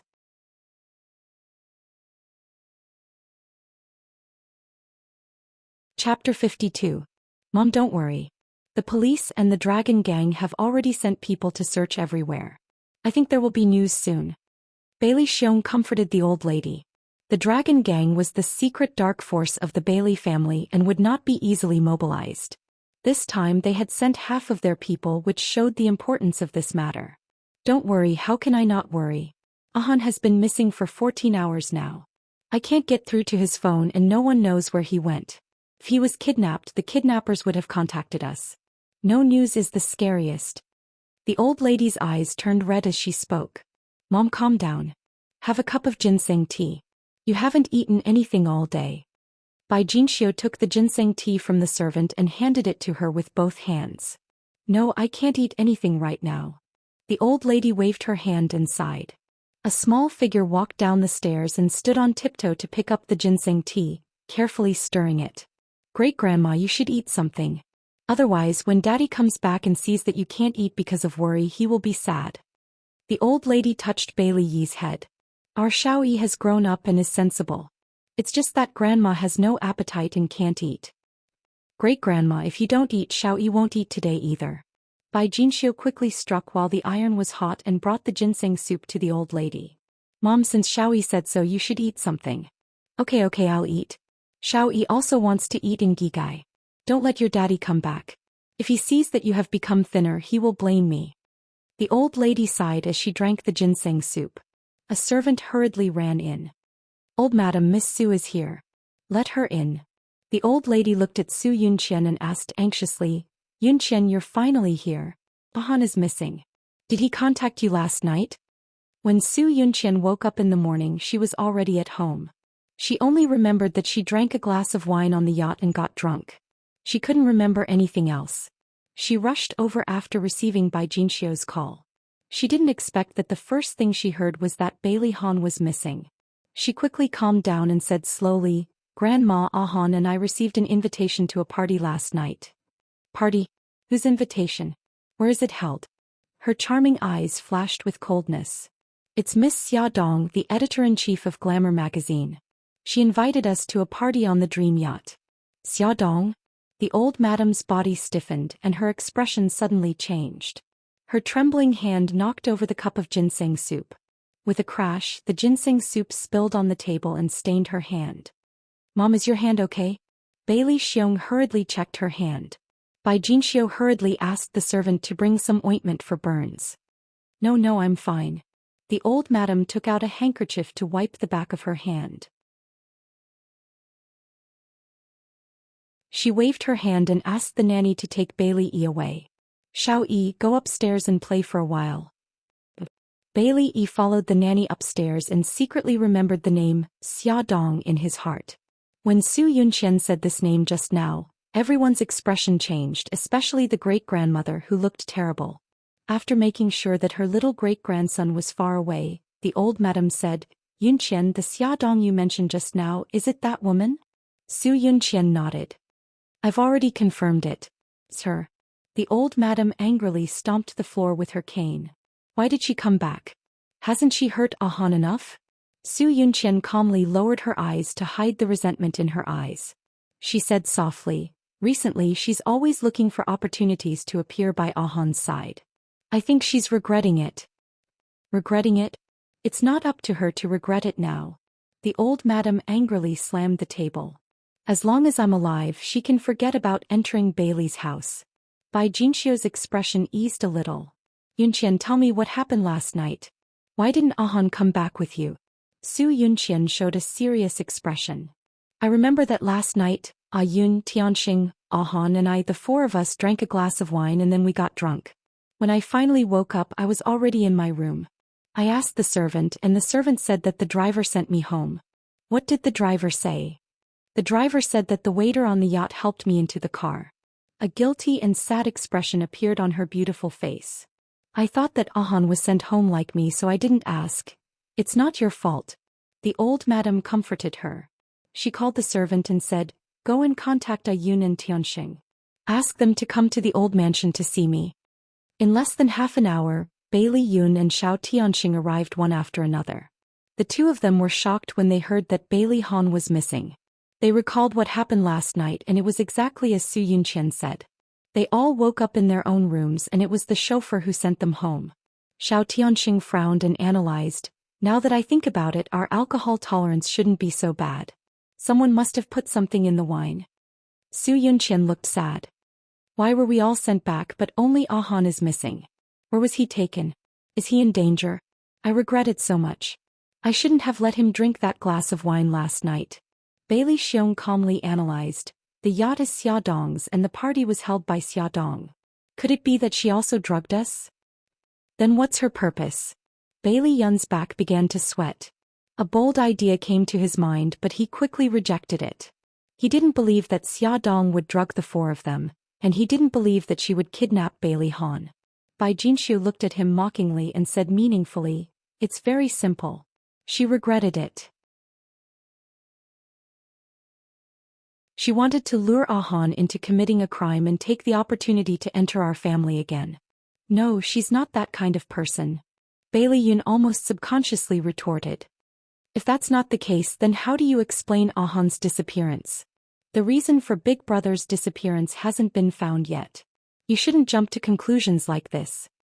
Lowly people like her will only use despicable methods. This is obvious. Why do you still need to make conclusions? Bai Jinxiu's tone was full of sarcasm. And you're biased. The veins on Bailey Yun's forehead began to throb. He wouldn't allow others to criticize Xia Dong in such a contemptuous tone. He wanted to say something else, but he was interrupted by the old madam's stern shout. All right, let's not quarrel anymore. The most important thing now is to find Ah Han. The old madam's sharp eyes swept over Bailey Yun and finally fell on Bailey Xiong. Xiong, you inform the brothers in the police station about the news we got. In addition, order a Bang's men to rush to the bay where the banquet was held last night to search. In addition, find out Xia Dong's whereabouts. Got it, Mom. I'll go now. Her gaze fell on them. As for you, keep the news of Ah Han's disappearance a secret. I'm worried that someone will use this news to attack the Bailey Group and Xinghao Group. Yun, you go to Ah Han's company. Before he comes back, you're responsible for taking care of his affairs. Got it, Grandma. The old madam made a strict deployment and blocked the news of Bailey Han's disappearance. She also secretly communicated with the police station and the Dragon Gang to search for Bailey Han's whereabouts. At the same time, in Xia Dong's house, Xia Xiaobao and Xiao Guai, the two children, finished lunch under the care of the nanny and called Xia Yun again. Grandaunt, I'm Xiaobao. Mommy is temporarily out of town on a business trip and asked us to stay at your place for 2 days. Okay, Grandaunt will come and pick you up. No need, Auntie Nanny will send us there. Xiao Bao and Xiao Guai changed into cute siblings' outfits, carried their own small school bags, put on their sunglasses, and went to Xia Yun's house under the escort of the nanny. Grandaunt, this is the hot spring coupon that Mommy reserved for us. Let's go to the hot spring together, okay? Xia Yun loved these two children the most. How could she say no? Moreover, the coupons had already been reserved. Wouldn't it be a waste if they didn't go? So she followed her husband and took the two children to the hot spring at Misty Villa. When the Dragon Gang arrived at Xia Yun's house, what awaited them was an empty room, because Xiao Bao had already tricked Xia Yun and her husband into going to the hot spring. Xiao Bao had reserved the coupons through a public phone, and the ID card used was from Jiangdao, so the Dragon Gang had no way of finding out where they had gone. At night, Xiao Bao lay comfortably on the comfortable bed in the hot spring hotel. He had just turned on his small computer and was about to start working when Xiao Guai came in with a big bear in her arms. Brother, I want to sleep with you. Give me your hand, brother will carry you up. The hotel was very user-friendly. The children's bed was not very high, so Xiao Bao easily pulled his sister up. The two children squeezed under the quilt. Xiao Guai came to his small computer and asked, Brother, what are you looking at? Xiao Bao closed the computer and put it on the bedside table. He patted her head and said, Nothing, Gigai, are you sleepy? Brother will tell you a fairy tale. I'm not sleepy, brother, where is Mommy? I miss her so much. Xiao Bao patted her head again and said, Mommy and Uncle are on a date, we can't disturb them. Otherwise, Mommy won't give us a little brother or sister. Oh, but I miss her so much. Xiao Guai pouted. She felt wronged. Then do you want a little brother or sister? Yes, then we can't disturb Mommy and Uncle. Okay, brother will tell Gigai a story, okay? Okay, Xiao Guai said softly. She rested her chin on her hands and looked at her brother without blinking. Once upon a time there was a little girl. Her name was Snow White. Snore, snore. She finally fell asleep. Xiao Bao put his sister's white and soft arms under the quilt and jumped off the bed easily. He hugged his small computer and nestled on the sofa. The computer screen lit up. His small fingers tapped on the keyboard a few times and a video call popped up. The person on the other side was the handsome waiter on the yacht, Jiang Dao. Young Master Bao, good evening. Yes, good evening. Xiao Bao nodded seriously. Jiang Dao, what's the situation on the yacht? I've already released a carrier pigeon. The door to room 102 has been opened. Bailey Han and Miss checked the situation on the yacht and then returned to room 102. What did they do today? I was too far away so I couldn't see clearly. They only went out for a while then stayed in the room and didn't leave. Add Hongcha 866.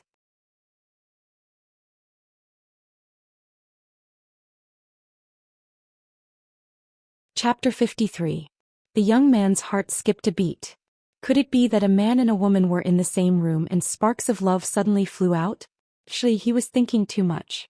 He tried hard to suppress his excitement and coughed. You did well. Be careful not to be discovered by them. Understood. Jiang Dao, I don't want a third person to know about this. You understand, especially Uncle Shen. If Uncle Shen knew that he had left his mother and Bailey Han on an isolated island, he would definitely fly over from Japan to spank him. I understand. After ending the video chat, Xiao Bao rolled around on the sofa like a puppy, happily playing around. He was a genius. If he banished his mother and Bailey Han to an isolated island, they would definitely be aroused. Oh ha, of course he wouldn't be so stupid to leave them on an isolated island. He even asked Jiang Dao to lie in ambush on the island. If they encountered any danger he could help them in time. Of course Jiang Dao would also create some trouble for them. After rolling around happily, Xia Xiaobao and Gi Gai climbed onto the bed and started to sleep. He had no idea that his cute mother was in deep trouble. Xia Dong felt hot all over. Her throat was swollen and painful and she was thirsty.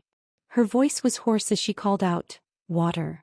In a daze, a strong hand supported the back of her head, and warm liquid slowly flowed into her mouth. After drinking the water, she fell asleep again. She didn't know how long she slept, but when she regained consciousness, it was already evening. Her whole body was wet as if she had been fished out of the water.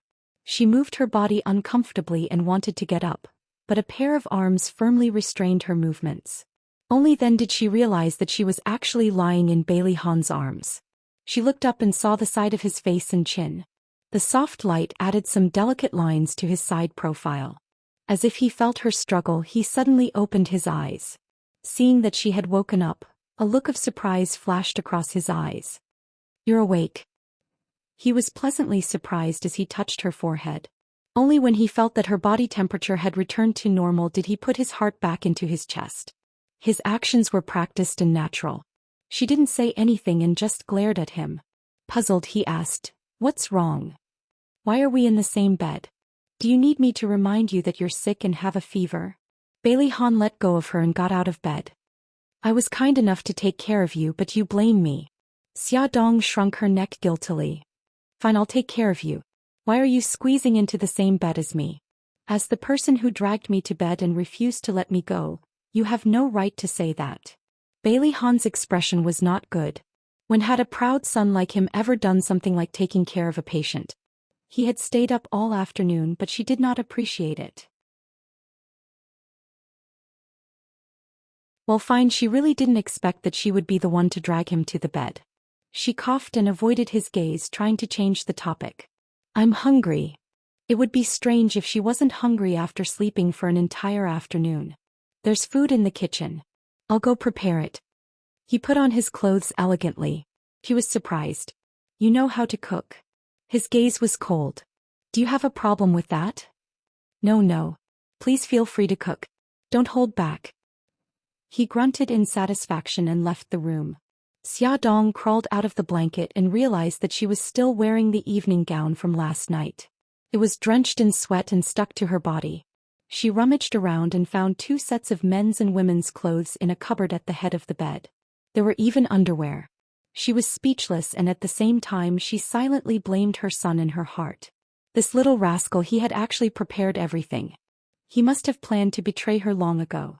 She took a shower, changed into clean clothes and changed the bed sheets. Bailey Han was still not back. Did he really know how to cook? Did he blow up the kitchen? Xia Dong was embarrassed by her own thoughts, but she couldn't deny the possibility. Wearing slippers and a cardigan, she walked down a long corridor and arrived at the kitchen. The lights in the kitchen were very bright. He was wearing a white apron and his back was facing her as he stood in front of the reflective cupboard. His tall and straight back looked very calm and composed. He was stir-frying and the smell of cooking oil spread. After a while, it became the aroma of the dishes. Xiaodong looked at the busy person in the kitchen and couldn't help but sigh. Handsome men were blessed by nature. Even his cooking movements were so perfect.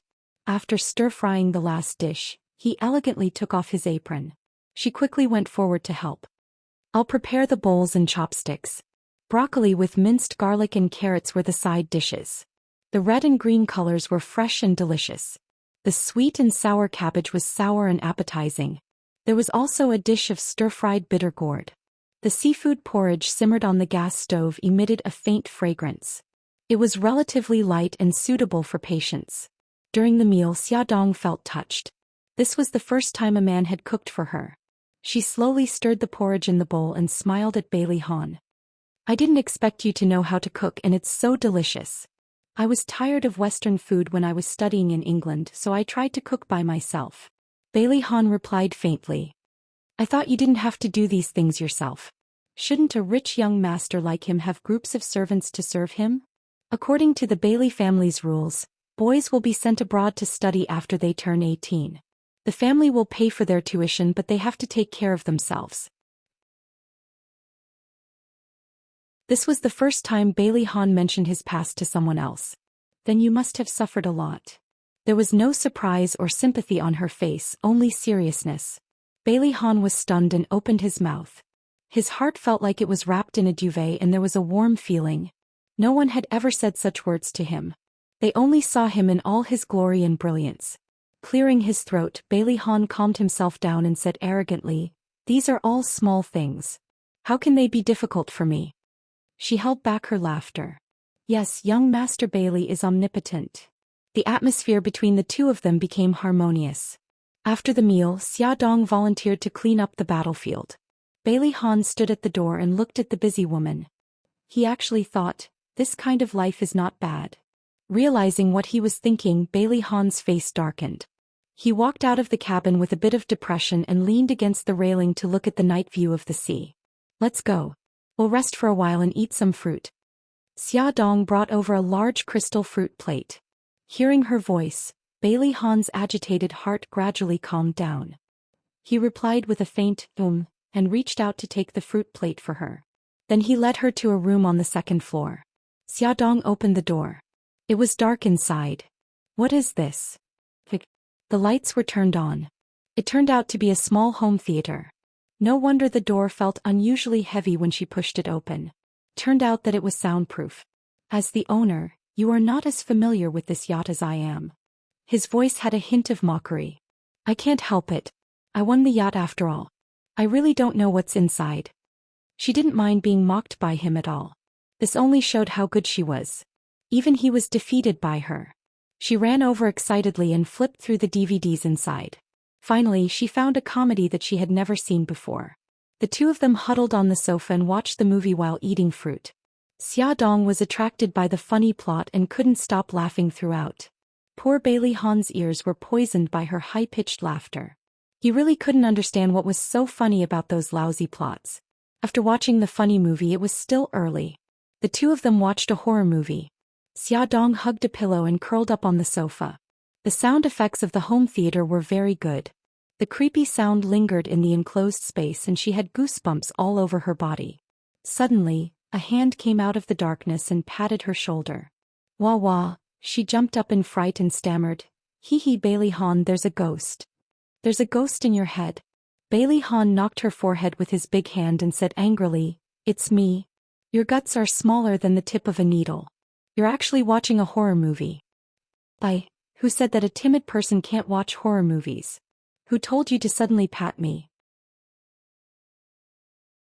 It's clearly your fault. Xiaodong roared angrily. Bailey Han really wanted to strangle this woman. I'm just reminding you that it's time to take your medicine. Click. The light turned on.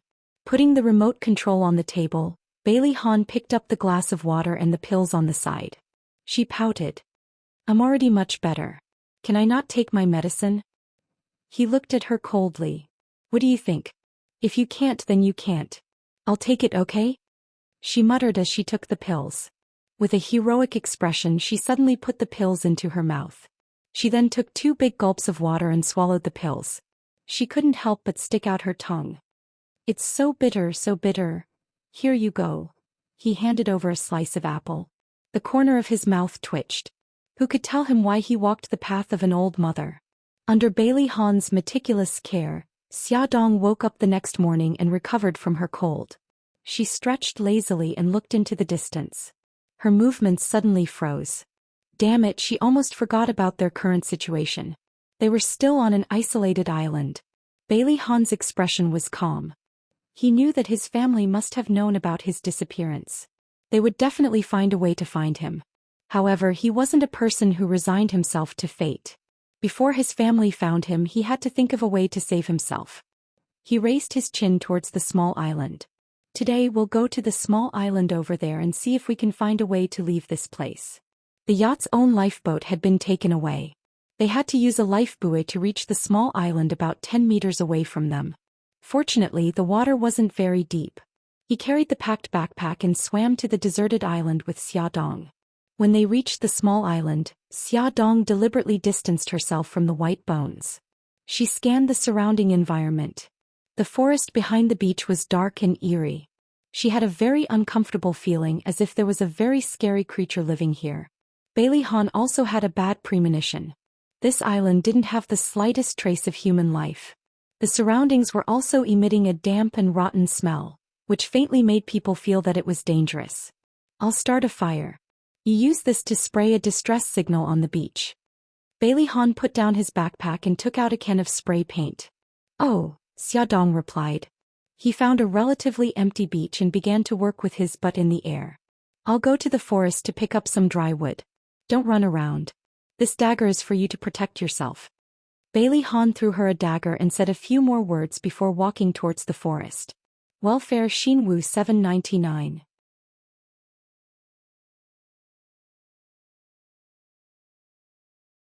Chapter 54. Xiaodong quickly sprayed a large SOS distress signal with red spray paint. Then she sat on the empty beach and waited for Bailey Han to return. Overhead, the sun gradually disappeared and dark clouds began to gather. The sea water washed over the beach and the water level slowly rose. Xiaodong kept staring in the direction of the forest. When she saw Bailey Han appear at the edge of the forest, she stood up and waved excitedly, completely unaware of the danger that was approaching her. Bailey Han carried a bundle of firewood and walked towards the beach. When he saw Xiaodong standing up and waving his arms happily, the corners of his cold and stiff lips couldn't help but slowly curl up. He quickened his pace, but before he could walk far, she suddenly screamed and kicked her ankle like a madwoman. Then he saw her pull out a dagger. His heart suddenly trembled. He threw away the firewood and quickly ran towards her. By the time he got close to her, she had already cut a small green snake into several pieces with her dagger. The snake's tail was still struggling on the beach. She clutched her ankle and fell to the ground, her face deathly pale. It's a poisonous snake. Bailey Han quickly glanced at the snake and bent down to check her wound. The snake's poison was very strong and her wound had already turned black. We have to force the poison out as soon as possible. He tightened his grip on her ankle. After hesitating for a second, he suddenly bent down and covered her wound with his lips. No, don't. She guessed his intention and struggled, trying to pull her leg out. Don't move. He scolded in a deep voice.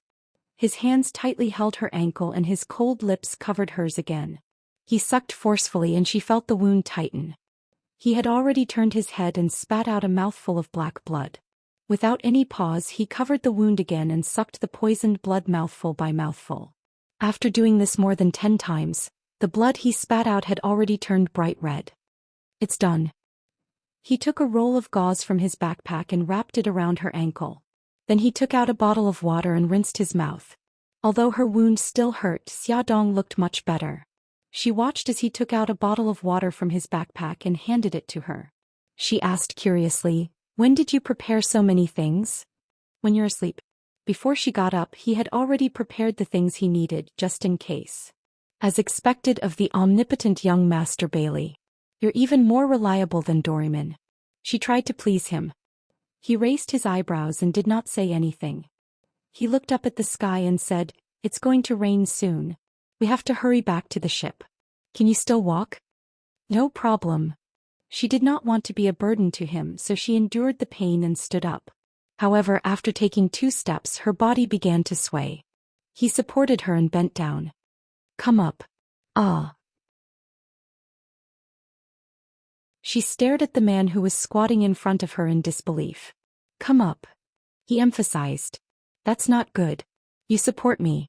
I can walk by myself." How could she dare to climb onto young Master Jean Grey's back? "If you don't come up, you'll have to spend the night on the island." He was already starting to get impatient. "You're threatening me." She quietly climbed onto his back. He hugged her petite body and clasped her thighs with both hands as they walked towards the beach. A bolt of lightning flashed across the sky.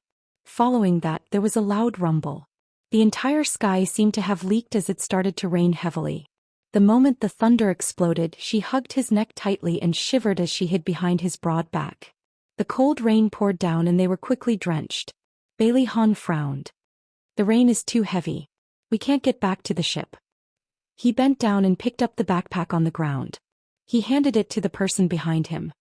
"Carry this. There's a cave in the forest. We'll go there to take shelter from the rain." He had found the cave when he was collecting firewood. It was very dry and suitable for shelter from the rain. But there's thunder in the sky. It's very dangerous to go to the forest now. Xia Dong's voice trembled. "The cave is at the edge of the forest. It won't be dangerous." Without waiting for her to speak again, Bailey Han had already carried her towards the forest.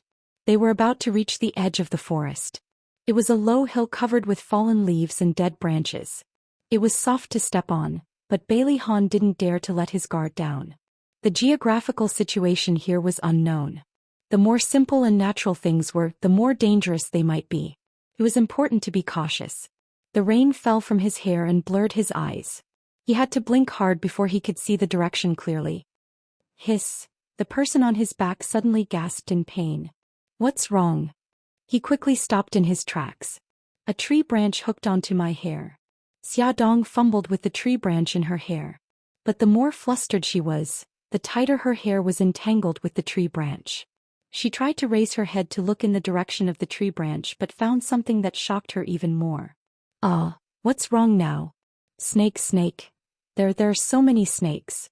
On the big tree next to them, about 7 to 8 meters away from the trunk, there were many finger-thick green snakes. They all stretched out their heads and flicked their tongues. Their green eyes were fixed on the 2 people under the tree. "Don't panic. Let's untie your hair first." Bailey Han's voice deepened.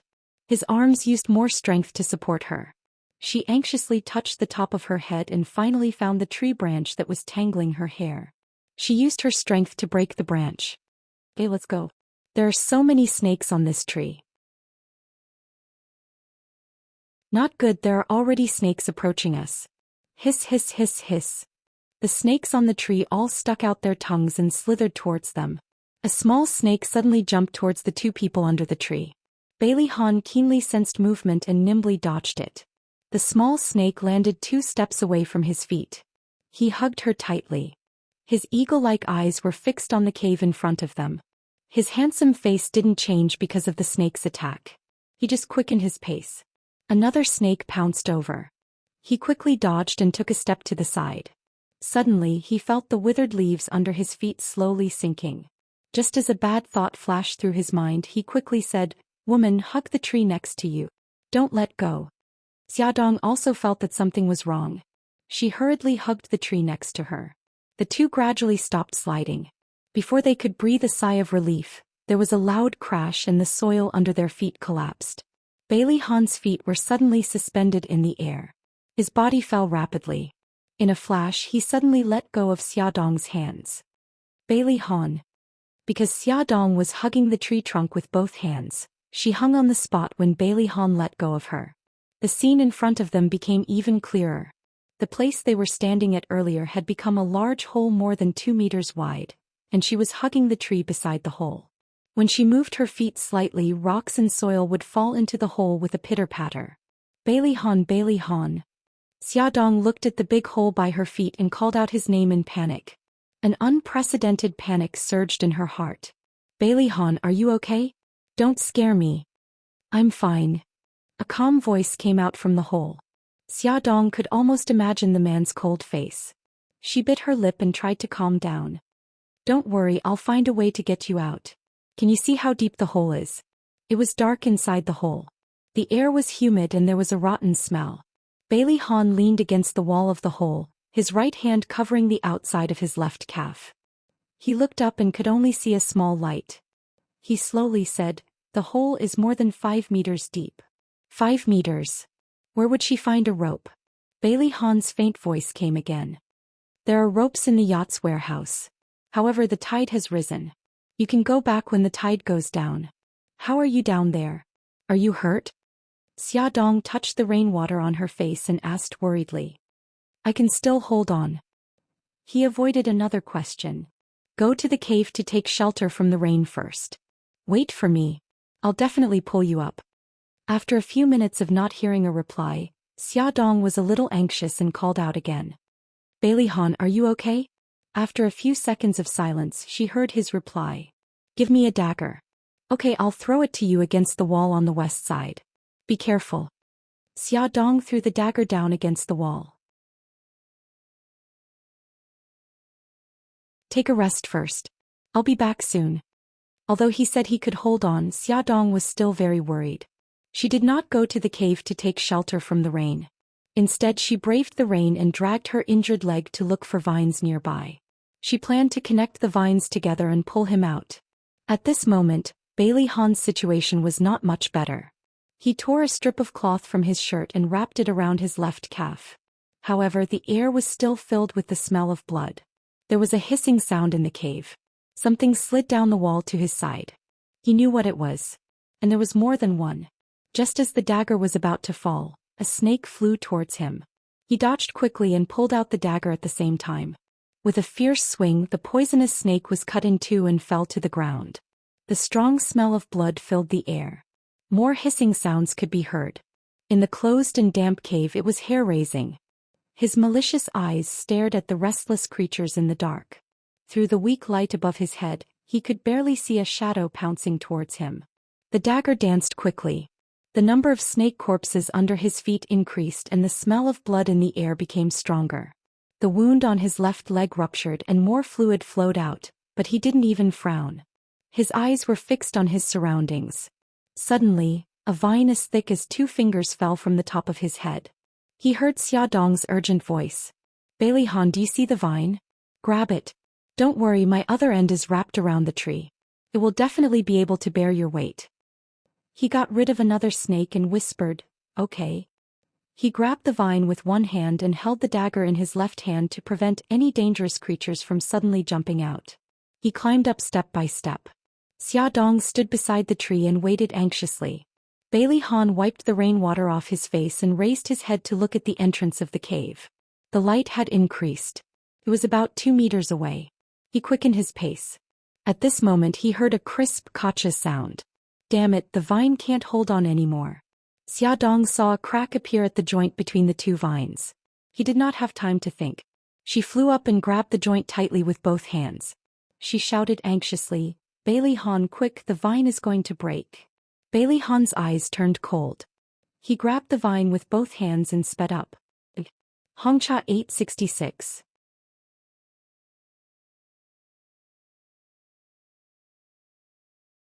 Chapter 55. Xiaodong felt a strong pulling force from the vines.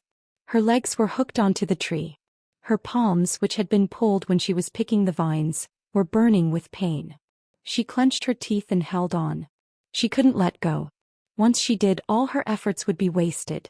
Her hands, which were tightly holding onto the vines, were already covered in scars. Red strangle marks crisscrossed on her palms. Her skin was already broken and bleeding. Crash. Gravel fell from the loose opening of the cave. The area near the tree was about to collapse. Her chest had been pulled to the opening of the cave. She could see that Bailey Han had already climbed to a position 1 meter away from the opening of the cave. Her beautiful face was twisted in pain. The wounds on her hands had already ruptured and blood was flowing out.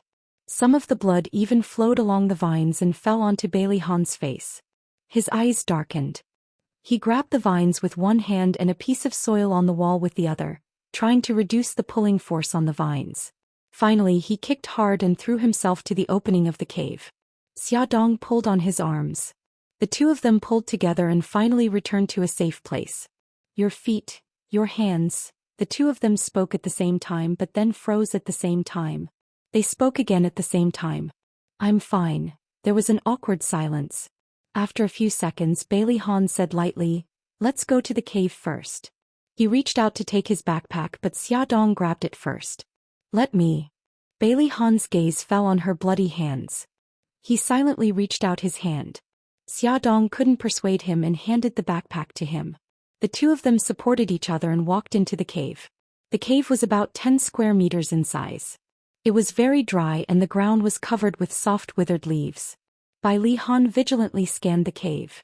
Only when he didn't discover any dangerous creatures did he put the backpack on the ground. Fortunately, the backpack was waterproof. The things inside didn't get wet at all. Bai Li Han took out the gauze and ointment. He reached out to her.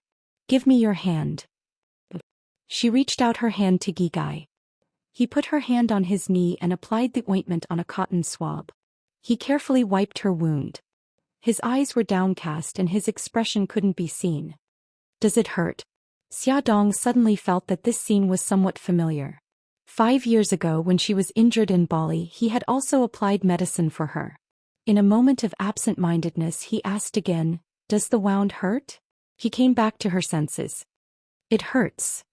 Why didn't you listen to me? Why didn't you wait until the rain stopped and go back to the yacht to get the rope? His gaze was so terrifying as if he wanted to skin her alive. She retracted her hand and whispered, I'm afraid you'll be in danger in the cave. Besides, it's raining so heavily. It's not good for your health to be drenched in the rain. Bailey Han was unable to restrain his anger. An extremely cold storm was completely unleashed as he angrily rebuked a certain someone who had her head lowered. Where are you going to find vines in such a heavy rain? Damn it, why was he so worried about her? Bailey Han couldn't understand why he was so angry. At the same time, he was disgusted.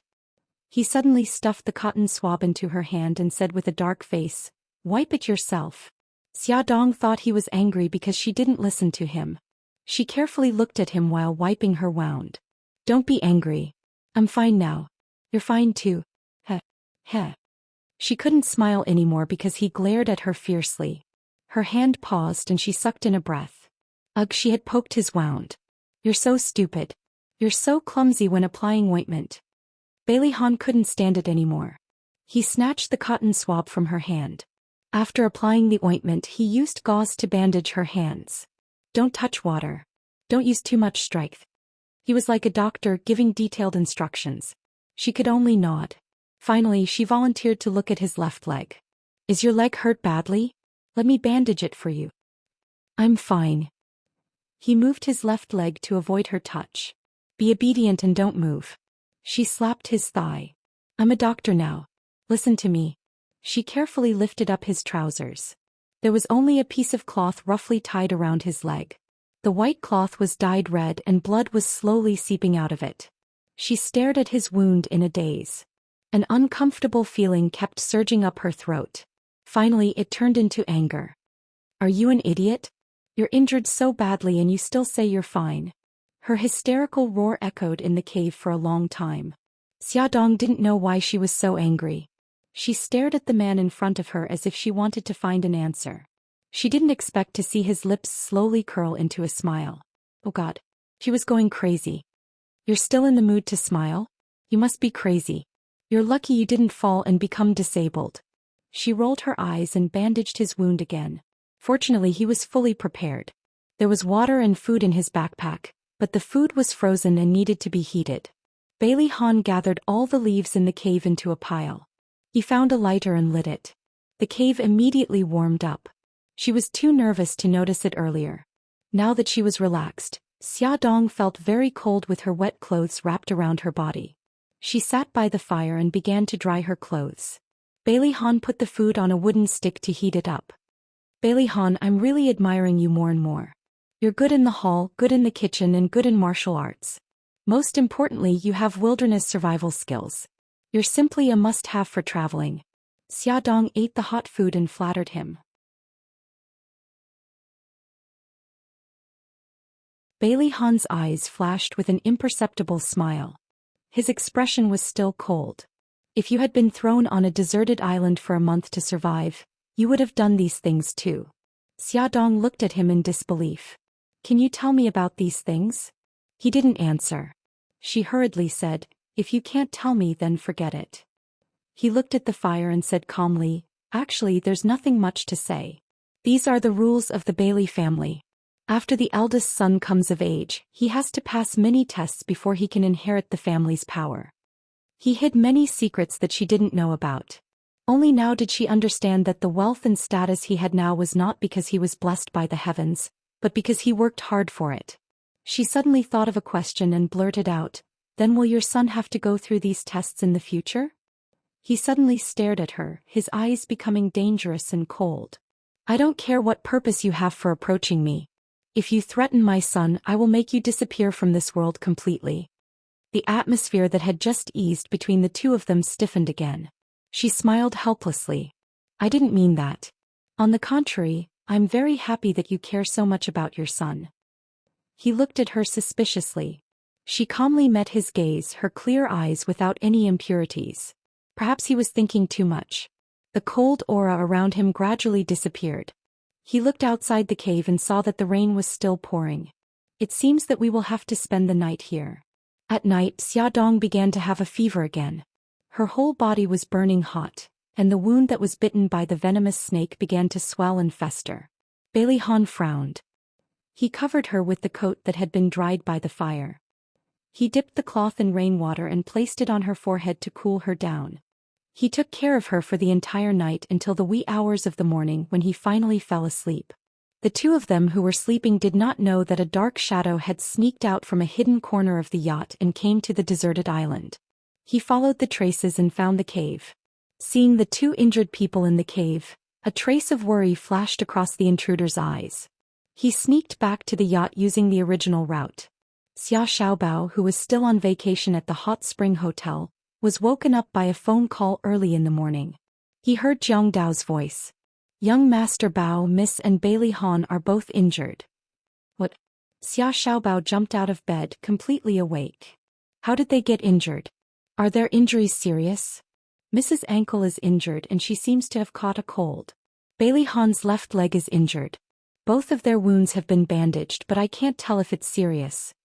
Xia Xiaobao jumped up and down on the bed impatiently. I announce the termination of the plan. Restore the cell phone signal on the island. Yes, young Master Bao.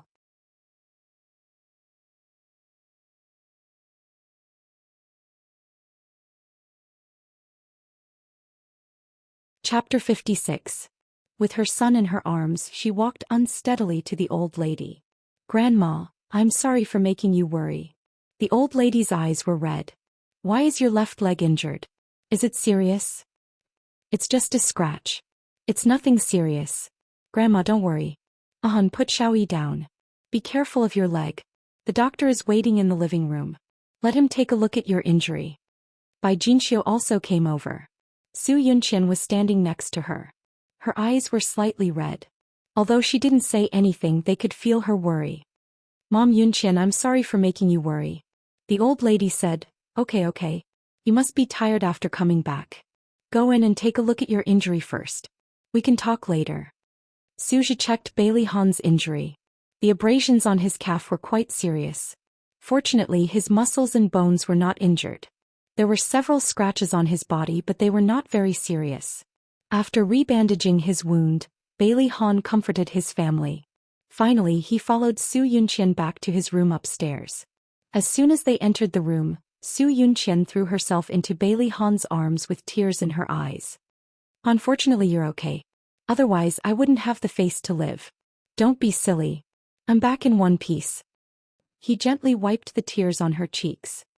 If I hadn't gone to the yacht, you wouldn't have come and so many things wouldn't have happened. She bit her lip, her face full of guilt. It's not your fault. I was too careless. He kissed her forehead gently and pulled her into his arms. What happened after you went missing?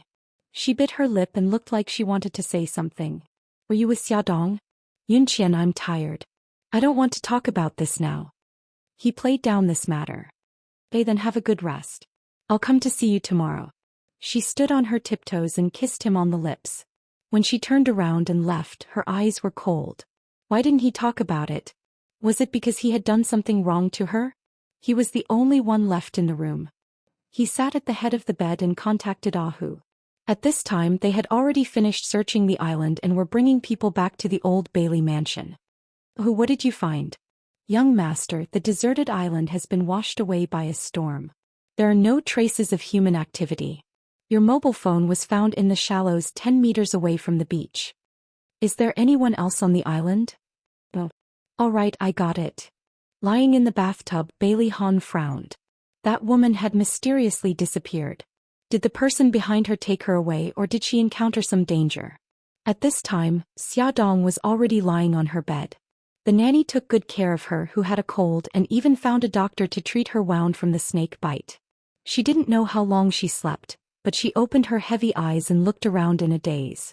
Her eyes finally lit up. She was home. However, something didn't seem right. The door was suddenly pushed open and a small head popped out. Then it was a scream of surprise. Brother, mommy is awake. There was a crackling sound. Then a small body rushed in like a cannonball. Mom, are you okay? Oh, after the shock it was anger. Xiaodong propped herself up with one hand and grabbed the ear of the little person lying in front of her bed with the other hand. Xia Xiaobao, I'm telling you, you're in big trouble. Mom, you don't have to shout so loudly. I can hear you. Xia Xiaobao dug his ear with a bitter face. You're full of energy. Seems like you've recovered. Mommy, don't abuse brother. He's very pitiful. Xiao Guai blinked her big watery eyes and pleaded for her brother. Xiao Guai, you have no idea what kind of heinous things your brother has done. Xiaodong was full of grievances and had nowhere to vent. I was wrong. Xia Xiaobao took the initiative to admit his mistake. He blinked his big watery eyes that resembled his sister's. Mommy, I was wrong. Please forgive me this time, Mommy. Xiao Guai, go back to your room first. Xiaodong's attitude was firm. She ignored her daughter's pleading eyes and asked the nanny to take her back to her room. Then she would settle the score with her son. Xia Xiaobao, you're getting bolder, aren't you? You think you can play your mother in the palm of your hand just because you're smart? Do you know how dangerous it is on the deserted island? If it wasn't for Bailey Han. Wait. Why am I back? Where's Bailey Han? Xiaodong finally realized what was wrong. Well, Bailey Han, his people should have found the island by now. As long as he gave the order not to interfere with the island's mobile phone signal, it would be much easier to find them. Are you kidding me? Do you know how dangerous it is there? How could you leave him alone there? She was about to explode. Mom, don't worry. He's definitely fine now. Xiao Bao rolled his eyes. Do you think Bailey's people are vegetarians? In the 2 days that you were missing, their people almost turned City A upside down. If it wasn't for Uncle Shin's people who helped me block them, they would have found you long ago. Also, Mom, if I bring him back, wouldn't it be obvious that I'm the one behind the disappearance? I'm not that stupid. His principle was to not leave any evidence behind. What he said made sense. Xiaodong thought of her purpose and gradually calmed down. We were lucky this time and didn't cause any irreversible consequences. You're not allowed to do such dangerous things in the future. I know, he blinked innocently. Mommy, since that's the case, can you not punish me? Of course not. She glared at him fiercely and flipped him over, pressing him on her knees. She pulled down his pants and slapped his buttocks with her palms. Xia Xiaobao cried out. Spanking was really the scariest corporal punishment that adults could use to intimidate children. Xia Xiaobao deeply felt that both his body and mind had been greatly damaged. After being spanked, he stuck his little buttocks out and hid under the blanket. Xiaodong gently coaxed him for a long time and wanted to apply medicine for him, but he refused. She had no choice but to ask the nanny to apply medicine for him. After applying the medicine, the nanny was distressed. Miss Ya, you're too harsh. Young master's buttocks are all red. Filled with regret and heartache, she specially made her son's favorite soup and brought it to his bedside. She touched the small ball curled up under the blanket and said softly, "Baby, mommy shouldn't have hit you so hard. It's mommy's fault. Mommy knows that you're smart, but if the Bailey's family finds out that it was us who set this trap, will they let us off so easily? Mommy just didn't want you to be in danger. You and Gigai are the most important people to mommy. Mommy doesn't want you to be hurt. Maybe mommy was wrong. Mommy shouldn't have involved you in this matter in the first place." The small ball in the blanket moved and his soft hands hugged her waist. She heard her son's muffled voice. "Mommy, I won't do this kind of thing again. You're mommy's good baby. Mommy made your favorite soup. Come out and drink it while it's hot." She pulled him out from under the blanket and scooped a spoonful of soup for him with a smile. "Here, mommy will feed you." He smiled happily, his big eyes curved into beautiful crescents. The mother and son leaned against each other and the atmosphere in the room was warm. Xia Dong went missing for 2 days and returned to the company. Everyone was concerned about her and asked her if she was feeling better. She smiled and thanked everyone for their concern. Once again she was amazed by her son's meticulousness. He had applied for sick leave from the company's Human Resources Department 2 days ago. "Annie, you've chosen a good topic. Give me the manuscript on Friday. Ding Hao, send me the photos of the Paris fashion show after the meeting. Jennifer, have you finished the interview for the cover of this issue?" During the regular meeting, Xia Dong was making arrangements when her phone suddenly rang. She glanced at the caller ID and saw that it was an unfamiliar number. She hung up without hesitation and continued the meeting. After the meeting ended, she returned to the office and dialed the number. "Hello, I'm Xia Dong. Are you looking for me?" A man's magnetic voice came from the other end. "I'm Bailey Han." Xia Dong's mind went blank for a moment. She mumbled, "Oh, hello. What's the matter? What's the matter?" Her voice sounded very businesslike. Bailey Han, who was sitting in the office, had the urge to smash his phone. He must be crazy to call her to confirm her safety. There was no response from the other end for a long time. Xia Dong hesitated and asked, "Bailey Han, is the injury on your leg okay?" Bailey Han's anger miraculously dissipated. He said faintly, "What about you? Has your wound healed?" "Oh, it's fine now." The two of them were silent awkwardly. No one spoke and neither of them hung up. Xia Dong coughed and decided to break the silence. "Can you keep what happened last time a secret for me?" His face darkened. "What do you mean?" "I think you know that we were stranded on the deserted island because of me, so I hope you can keep it a secret." She gripped the phone tightly and found it difficult to speak. "If you think it's difficult, then forget it. I'm ready to bear the consequences. Don't you want to explain what's going on?" "Sorry, there's someone I want to protect." "Very well." He hung up the phone after saying this. Xia Dong listened to the beeping sound from the phone and sighed helplessly. Before she could calm down, another call came in. "Hello, I'm Su Yunqian. I want to meet you." "Okay, time and place." 7 o'clock in the evening, Repulse Cafe. After work, Xia Dong walked quickly to her parking space. A red sports car suddenly turned from the other side and blocked her way. Bailey Yun got out of the car, took off his sunglasses and walked quickly to her. "Bailey Yun, you," she had just opened her mouth when he suddenly pulled her into his arms. He rested his chin on the top of her head and said in a low voice, "Xia Dong, where have you been these 2 days?" She lied, "I didn't go anywhere. I was sick and had been resting at home." "Don't lie to me again." He lifted her head agitatedly, his deep eyes filled with anger and sadness. "I went to your house and your aunt's house, but I couldn't find you anywhere. Do you know how worried I was? Do you know how scared I was? I was scared that you would leave without saying goodbye again. You heartless woman, why did you lie to me?" Beauty novel Xinwu 799.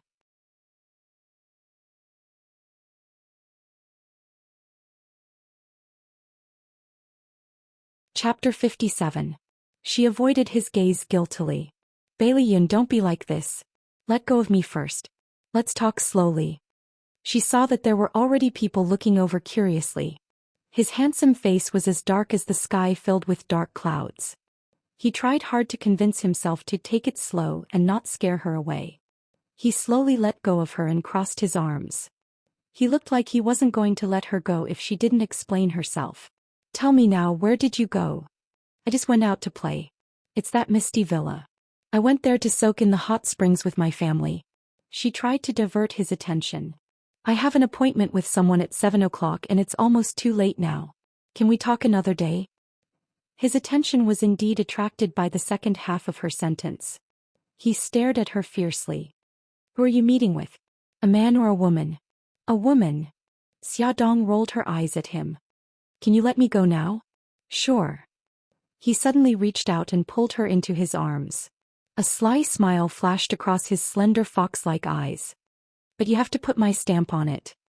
He suddenly kissed her lips. Her eyes widened in shock. He covered her eyes with one hand and held her waist with the other. He pulled her closer to him and deepened the kiss. He sucked and licked her lips. Just as his tongue was about to touch her teeth, she unceremoniously stepped on his foot. Ouch. He painfully let go of her and looked at her slightly swollen lips smugly. Lunatic. She was so angry that she didn't know what to say. She glared at him fiercely and ran towards her BMW. Xiaodong had a headache. Bailey Yun had suddenly gone crazy and left bite marks on her lips. If she went in now, Su Yunqian would definitely notice something was wrong. She took out the lipstick that she rarely used and applied a little. It looked much better. Su Yunqian hadn't arrived yet. She sat by the window and ordered a glass of soda. After waiting for about 10 minutes, Su Yunqian still hadn't arrived. She picked up her phone and was about to call her when she suddenly saw a familiar figure walk in. It was Su Xingqian and a beautiful young girl. The two of them chatted and laughed as they walked up to the second floor. Xiaodong frowned and began to feel that she had chosen the wrong place. She dialed Su Yunqian's number. Hello, I'm Xiaodong. I'm here. How much longer do you need? I'm already outside the door. With that, she hung up the phone and pushed the door open.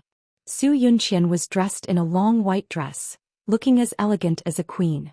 She sat down gracefully opposite Xiaodong and smiled. You're very punctual. Thank you for the compliment, Xiaodong said indifferently. May I ask why Miss Su is looking for me? She still had a smile on her face. I know that you were the one who caused Han's disappearance. Xiaodong raised her eyebrows. I don't understand what Miss Su is talking about. Then let me remind you that you drugged our wine and sent the three of us home. You only took Han away. I think you've already achieved your ulterior motive, right? Miss Su has a rich imagination. It's a waste that you don't write novels. If Miss Su asked me out today just to say this, then I'll take my leave. The perfect smile on Su Yunqian's exquisite face froze. She took out a check from her handbag and pushed it in front of Xiaodong. Fill in as much as you want. I only have one condition. Leave Han, leave a city and never come back. Thank you for your kindness, but I'm not short of money. Xiaodong didn't even look at the check. Miss Su, in fact, you can have confidence in Mr. Bailey. He didn't betray you. Su Yunqian's eyes were filled with mockery. She looked down at her. I've never believed a man's words. I advise you not to either. Even if Han promised you something, you won't be recognized by the Bailey family. There's nothing between us. Xiaodong was very puzzled. How could this proud woman who was like a queen be so sure that she and Bailey Han were already in an ambiguous relationship? If you were innocent, then there wouldn't be that little bastard. Xiaodong's heart felt as if it had been hit by a hammer. She looked at her coldly. The child is innocent. Please don't insult him. Don't force the grudges between adults onto a child. Su Yunqian snorted.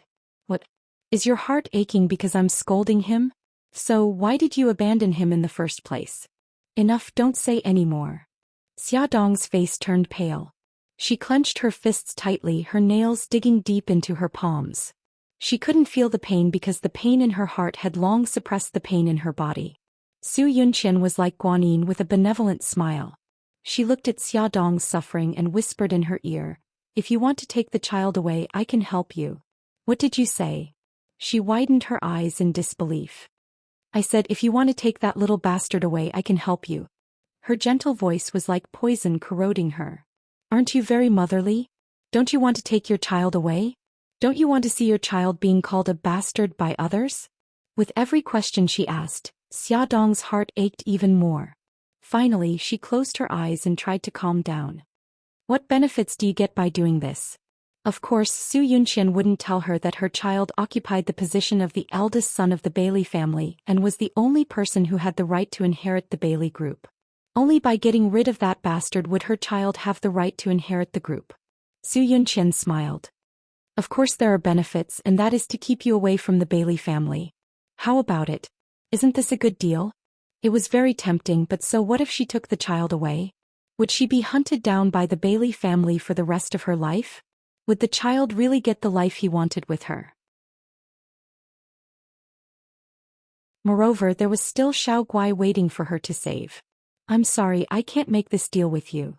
Su Yunqian's perfect smile finally disappeared and her exquisite face turned cold. 5 years ago you took him away. 5 years later I won't give you the chance again. Xia Dong didn't want to say more. If there's nothing else, I'll take my leave. Su Yunqian's sharp nails scratched the table as she watched the figure leave her sight. She left a few obvious marks on the table. After sitting for a while, she left. At the staircase on the second floor, Su Xingqian was looking at the spot where Su Yunqian and Xiaodong had been sitting. A charming female voice sounded. Xingqian, didn't you go to the bathroom? What are you doing here? Su Xingqian turned to look at the person and smiled weakly. Fei Yan, I felt a little uncomfortable just now, so I wanted to come out for some air. Bailey Fei Yan hurriedly said, Are you okay? Do you want to sit down and rest? No need, I want to go home first. Can you help me get my handbag upstairs? Okay, wait for me outside the door. I'll be right there. Su Xingqian walked out of the coffee shop and saw Su Yunqian's car coming out of the parking lot. She didn't want to be seen by her, so she hid behind the door and waited until the car was far away before she turned around. Su Xingqian whispered to herself, If I'm not wrong, sitting opposite Su Yunqian is Glamour magazine's chief editor, Xia Dong. Why are they sitting together? Could it be that this Xia Dong is the one from 5 years ago? Xingqian, I'm here. Sko. Are you okay? Do you need to see a doctor? Bailey Fei Yan walked out with 2 handbags. I'm fine. I'll be fine after I go home and rest. Then let's part ways here. Bye-bye. She took the handbags and hugged Bailey Fei Yan. As Su Xingqian drove home, there was a thought in her mind. Was that woman really the Xia Dong from 5 years ago? She must find out. Su Yunqian came out of the coffee shop in a bad mood. That damn Xia Dong refused a toast only to be forced to drink a forfeit. She definitely won't let her off. Brother K, help me do something. She sent a picture of Xia Dong to a man called Brother K. He was the leader of a certain underworld gang she met in the nightclub. Pay attention to her whereabouts. Who she met, what she did, I want to know in detail. No problem, baby. How do you plan to repay me? The man on the other side of the video smiled wretchedly. You're annoying. Do whatever you want, okay? She threw him a coquettish glance, completely different from her usual elegant and noble self. Okay, I'll go to your place tonight. The man smiled even more sinisterly. Night fell.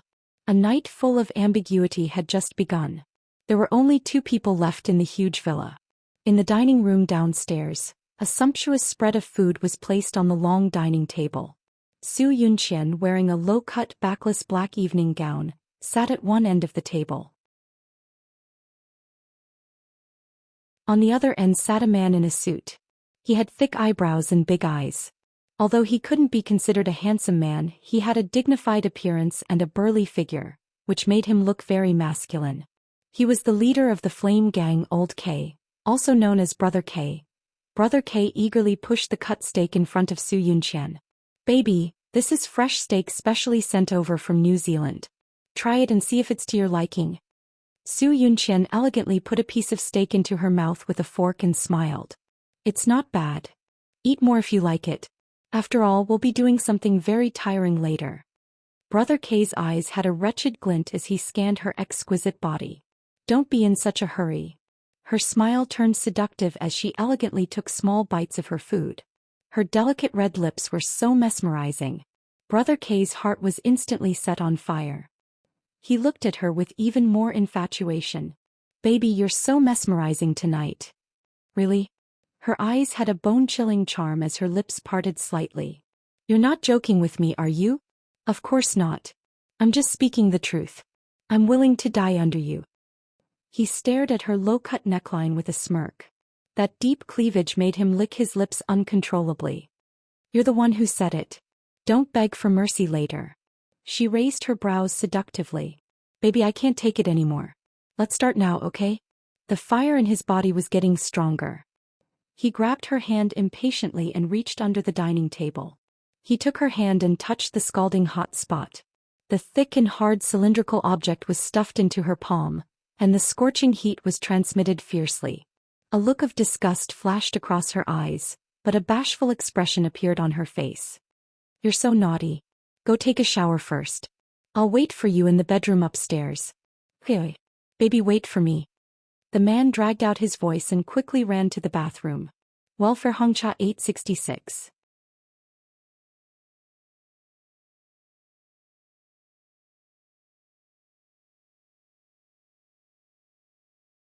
Chapter 58. Su Yunqian wiped her hands with a wet towel, then slowly walked upstairs and into the changing room. When she walked out of the changing room, Brother K was already lying on the bed.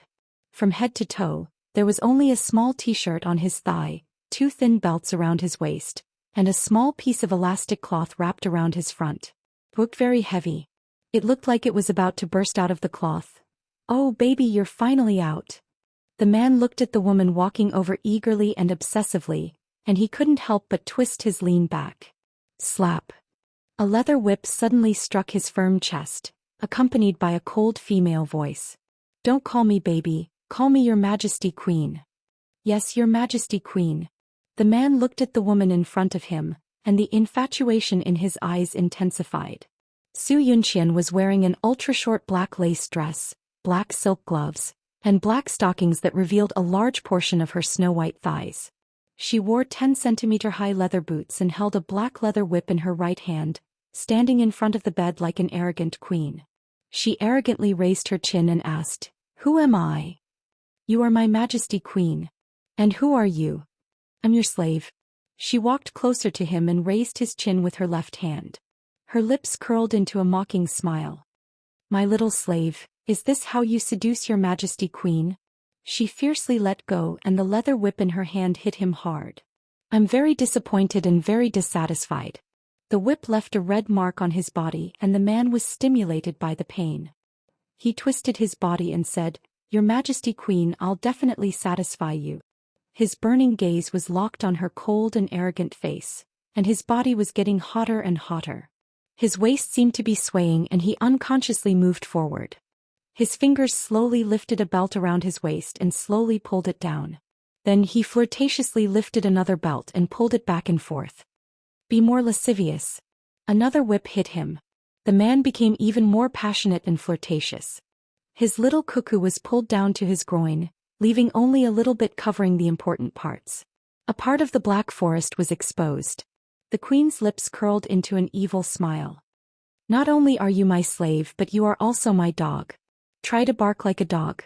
If you don't do well I won't let you go to court. Woof woof woof woof." The man jumped up like a dog and crawled to her feet. He rubbed against her thighs and even stuck out his tongue and blinked at her. "Since you're so obedient I'll give you a lesson." She hooked the whip around his neck and dragged him back to the bed like a dog. The man was sprawled on the bed. She raised the whip and whipped him fiercely, making cracking sounds. She stepped on his back with her sharp heels, slowly grinding it. "Ah, so good, so comfortable. Use more strength." The pain brought with it a strange feeling that washed over him like a tide. His vision turned white, and just as he was about to explode, a soft little hand grabbed his private part. "Your Majesty, please, hold me tight." The low and hoarse voice had a helpless moan. His entire body was tense and his body was in peak condition. He was the woman holding the whip. Su Yunqian had an arrogant look on her face. She gripped the thing in her hands tightly and rubbed it skillfully. Her speed became faster and faster and then there was a loud cry. Her hands were wet. The man panted heavily and rested for a while. Suddenly he turned around and pressed her down. He kissed her earlobe flirtatiously. "Baby, it's my turn to serve you now." "Then you'll have to do your best." She rubbed his hair with one hand and had a seductive smile on her face. Her body twisted nimbly just like a beautiful snake. "As you wish, Your Majesty." The man kissed her neck greedily, following the curve down and finally stopping on the fragrant grass. The two of them were like suffocating fish. They hugged each other tightly and entangled together, leaving a room full of lust. After a long time, Su Yunqian was lying in the man's arms. Her slender fingers drew circles on his chest. "Brother K, don't forget what I told you." The man kissed her red and swollen lips. "Don't worry. I'll take what my baby told me seriously. However, that woman is really beautiful." "What? You want to have sex with her?" Su Yunqian looked up at him and said disdainfully, "You men are really too much. You eat from the bowl but look at the pot." Each one of them was a cheap dog. "Baby, I'm just saying that casually. How can she compare to you?" The man pinched her butt. "Why are you monitoring her situation? Did she offend you?" She slapped his unruly hand away. "He wants to steal my man." "Your man? The CEO of Xinghao Group? Why are you still asking when you know?" She pushed him away and walked to the bathroom naked. "Don't let anyone know about this." The man whistled obscenely at her beautiful back. "Baby, if you walk out like this, no man will be able to tolerate you." She didn't answer. She slammed the bathroom door shut and looked at her naked body in the mirror. Her appearance did indeed arouse the desire of many men, but Bailey Han held it in. For 5 years he hadn't touched her. This was her shame. She could only regain her dignity in front of other men. When she came out of the shower, Brother K was still lying on the bed. She frowned unhappily. "Why haven't you left yet?" The man pounced on her and wanted to hug her. "Baby, don't be so heartless. I'll stay here tonight." "Go away. I never let a man stay at my house overnight. It's not like you don't know. Get lost." He kicked his butt. The fiercer she was, the more he liked it. He put on his clothes. "Hey, I'll go. I'll go." "Baby, you're really heartless." Finally, she got rid of Brother K. She changed the bed sheets and quilt with great fanfare. She rolled the things she changed into a ball and threw them into the bin. Lying on the soft bed, she took out her phone and sent a text message to Bailey Han. "On good night. Dream of me." She soon received a reply. "Go to bed early. Good night." She turned over and threw the phone on the bedside table. She couldn't help but think of the scene of Bailey Han and Xia Dong being intimate on the deserted island. Although Bailey Han didn't talk about what happened on the deserted island, she always felt that something was slowly changing. And all of this was related to Xia Dong. If it weren't for her, she and Han would have been married long ago. That woman was simply her nemesis. Su Yunqian's beautiful fingers clutched the bed sheets tightly. Her eyes were filled with hatred. On the other hand, Bailey Han had just returned from the old mansion.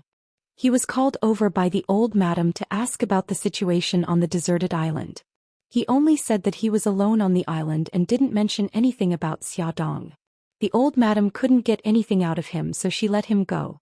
His son had been waiting for him in the living room. When he heard the sound of his car, he ran to the door and waited for him. "Daddy, you're back." The little figure stood at the door. He wanted to come closer but didn't dare. Bailey Han's heart warmed. It turned out that it felt so good to have someone waiting for him at the door. He picked up his son. "Why aren't you sleeping?"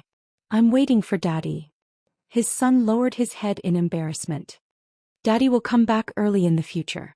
Bailey Han hugged him tightly. "It's getting late. Daddy will take you back to your room to rest." It was time for school to end at Imperial Kindergarten. There were many luxury cars parked outside the school. A Rolls-Royce was parked closest to the school gate. Bailey saw it as soon as he walked out of the school gate. The car door opened and a man in a finely tailored suit came out. His tall and straight figure and handsome face immediately attracted the attention of everyone. Bailey Yi's beautiful eyes lit up. He exclaimed in surprise, "Daddy." Bailey Han bent down and patted his head. A faint smile appeared on his lips. "Daddy is picking you up today. Get in the car." Bailey smiled brightly, revealing 2 cute dimples. When the girls in the kindergarten saw him, they exclaimed in surprise that he was so cute and handsome. The infatuated Xia Shaoguai also exclaimed, "So handsome." She crossed her hands and rested her chin on them. Her eyes flashed with little red hearts. If it was any other time, if his smitten sister praised someone else's good looks in front of Xia Shaobao, he would definitely express his disdain that the person was not as handsome as him. But now all his attention was on Bailey Han. Bailey Han and Bailey were father and son.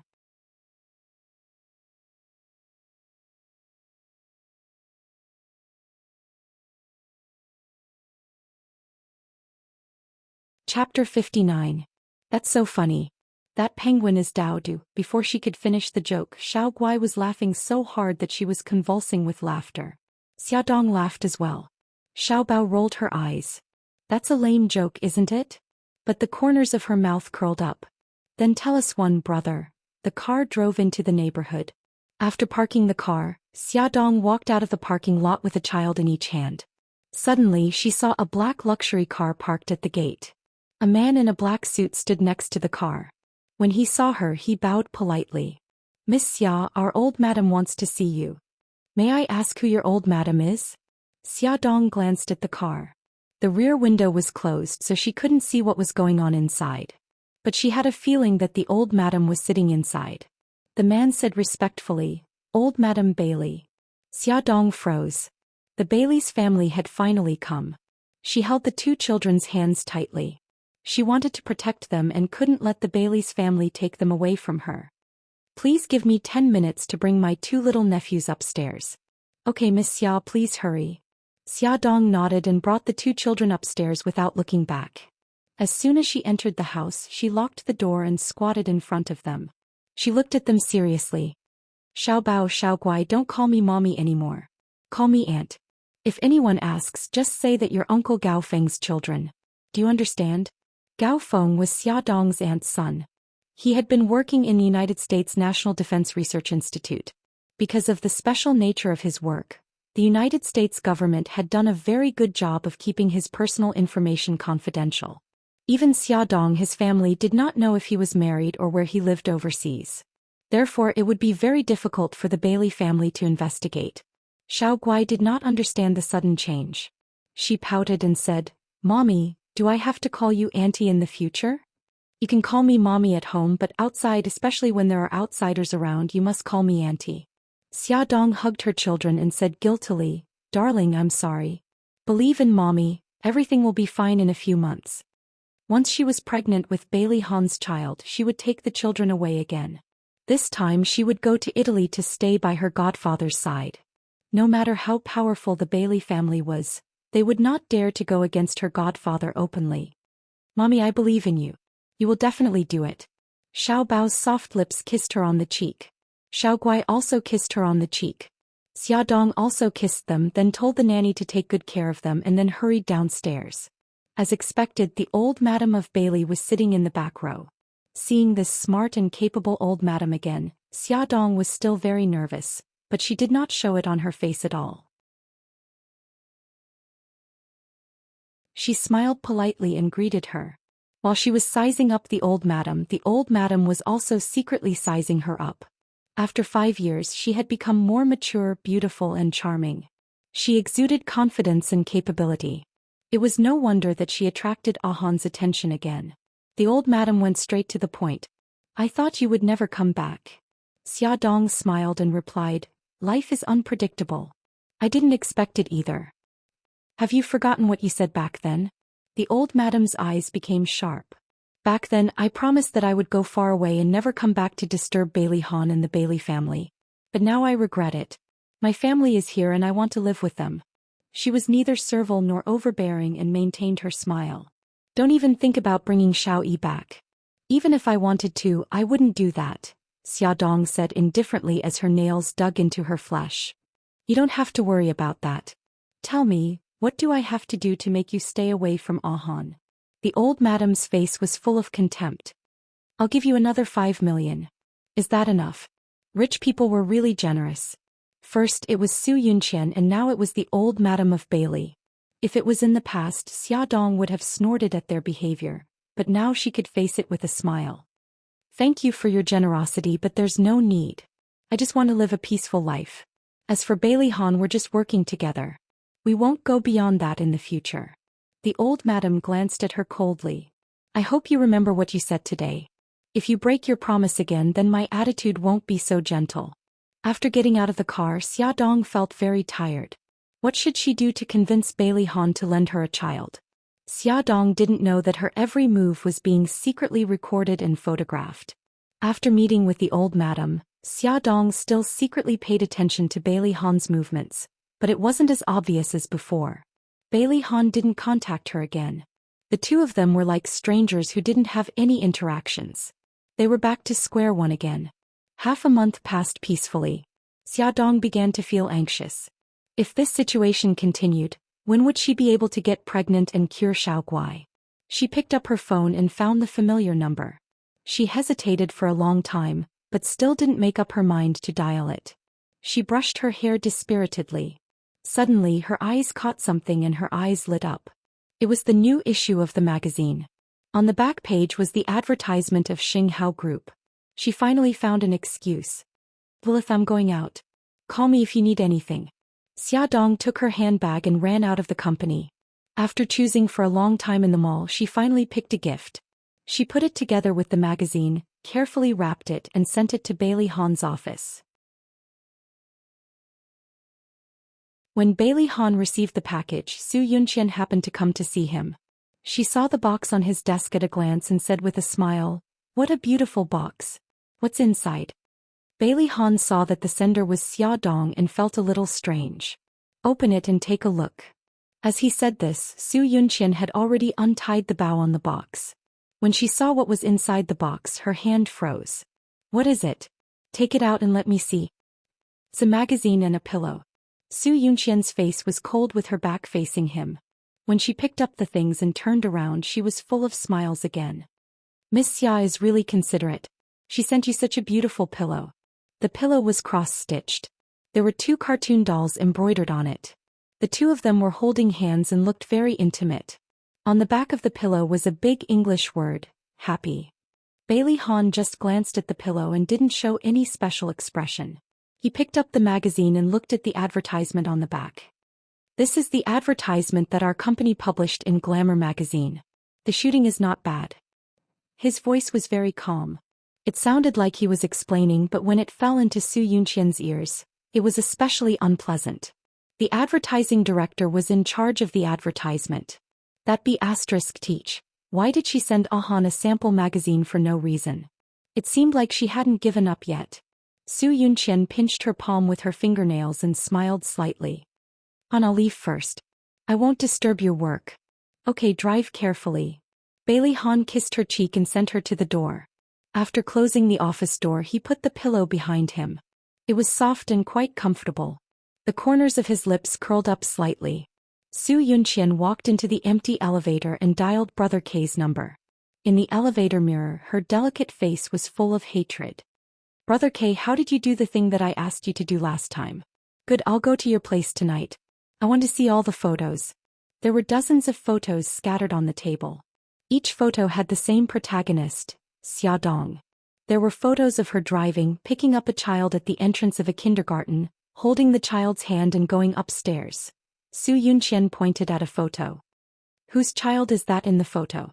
Brother K reached out and pulled her into his arms. "I heard that it's her cousin's. The boy's name is Xia Xiaobao and the girl's name is Xiaoguai." "She has a cousin." Su Yunqian raised her eyebrows.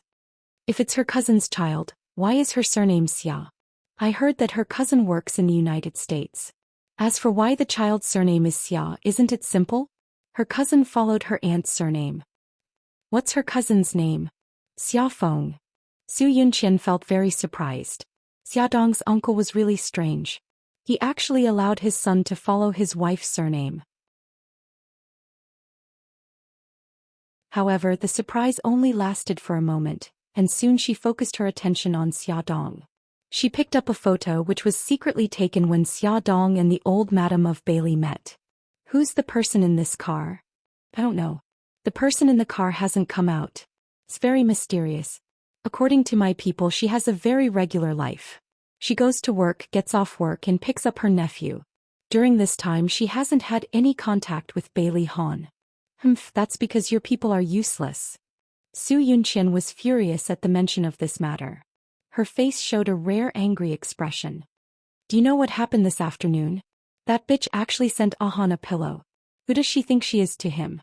What right does she have to interfere with Ahan's life? Don't be angry. Let's do something happy." The man impatiently hugged her and kissed her. "Go away. I'm not in the mood today."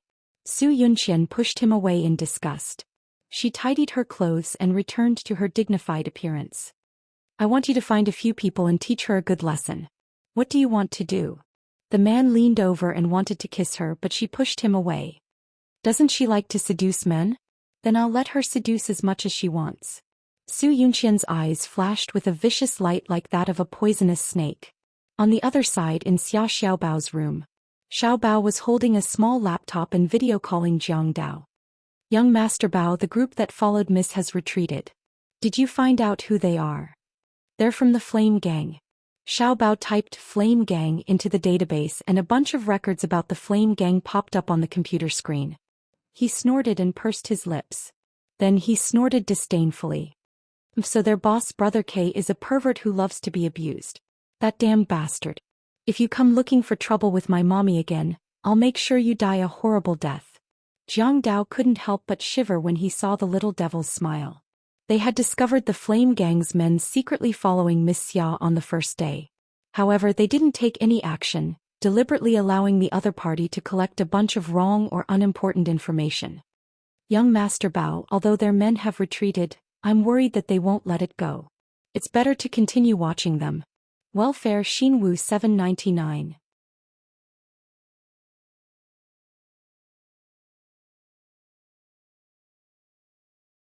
Chapter 60. Yes, you're right. Help me keep an eye on them. Don't let them do anything bad to mommy. Also, find out why the Flame Gang is making trouble for us all of a sudden. Yes, young Master Bao. After ending the call, Jiang Dao hesitated for a moment before deciding to report the recent events to Mika Kito, who was far away in Japan. After all, it involved the conflict between the gangs. The next night, Su Yunqian came to Bailey Han's villa with a collector's edition Transformers model. She said that it was a gift for Bailey E. Bailey E calmly took the gift and thanked her politely.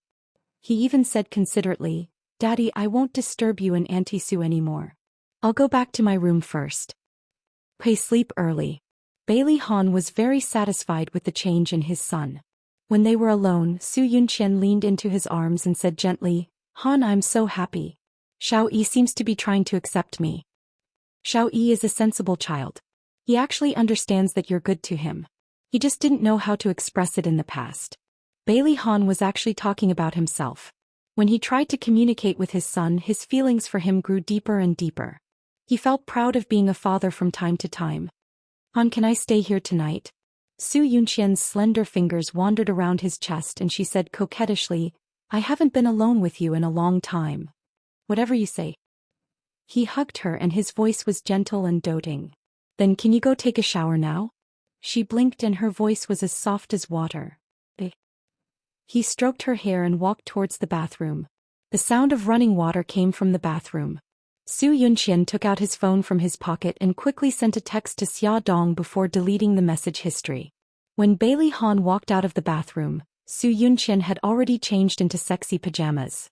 She had 2 glasses of red wine in her hands, and there was a faint smile on her pink cheeks as she approached him.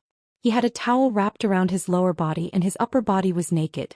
He walked over slowly with his slender legs, and the water droplets on his body slowly slid down his perfect curves until they slid down his lower abdomen into that mysterious area. It was the most perfect body she had ever seen, bar none. She suddenly felt a little hot and couldn't help but lick her dry lips. She leaned against his chest, her red lips slightly pursed as she took a small sip of red wine. Then she kissed his chest, the cold liquid and hot tip of her tongue sliding across his body. Then her lips sucked on his dogwood, her tongue deftly sliding over the tip. With a light scrape, his body froze. Bailey Han looked at the woman in front of him.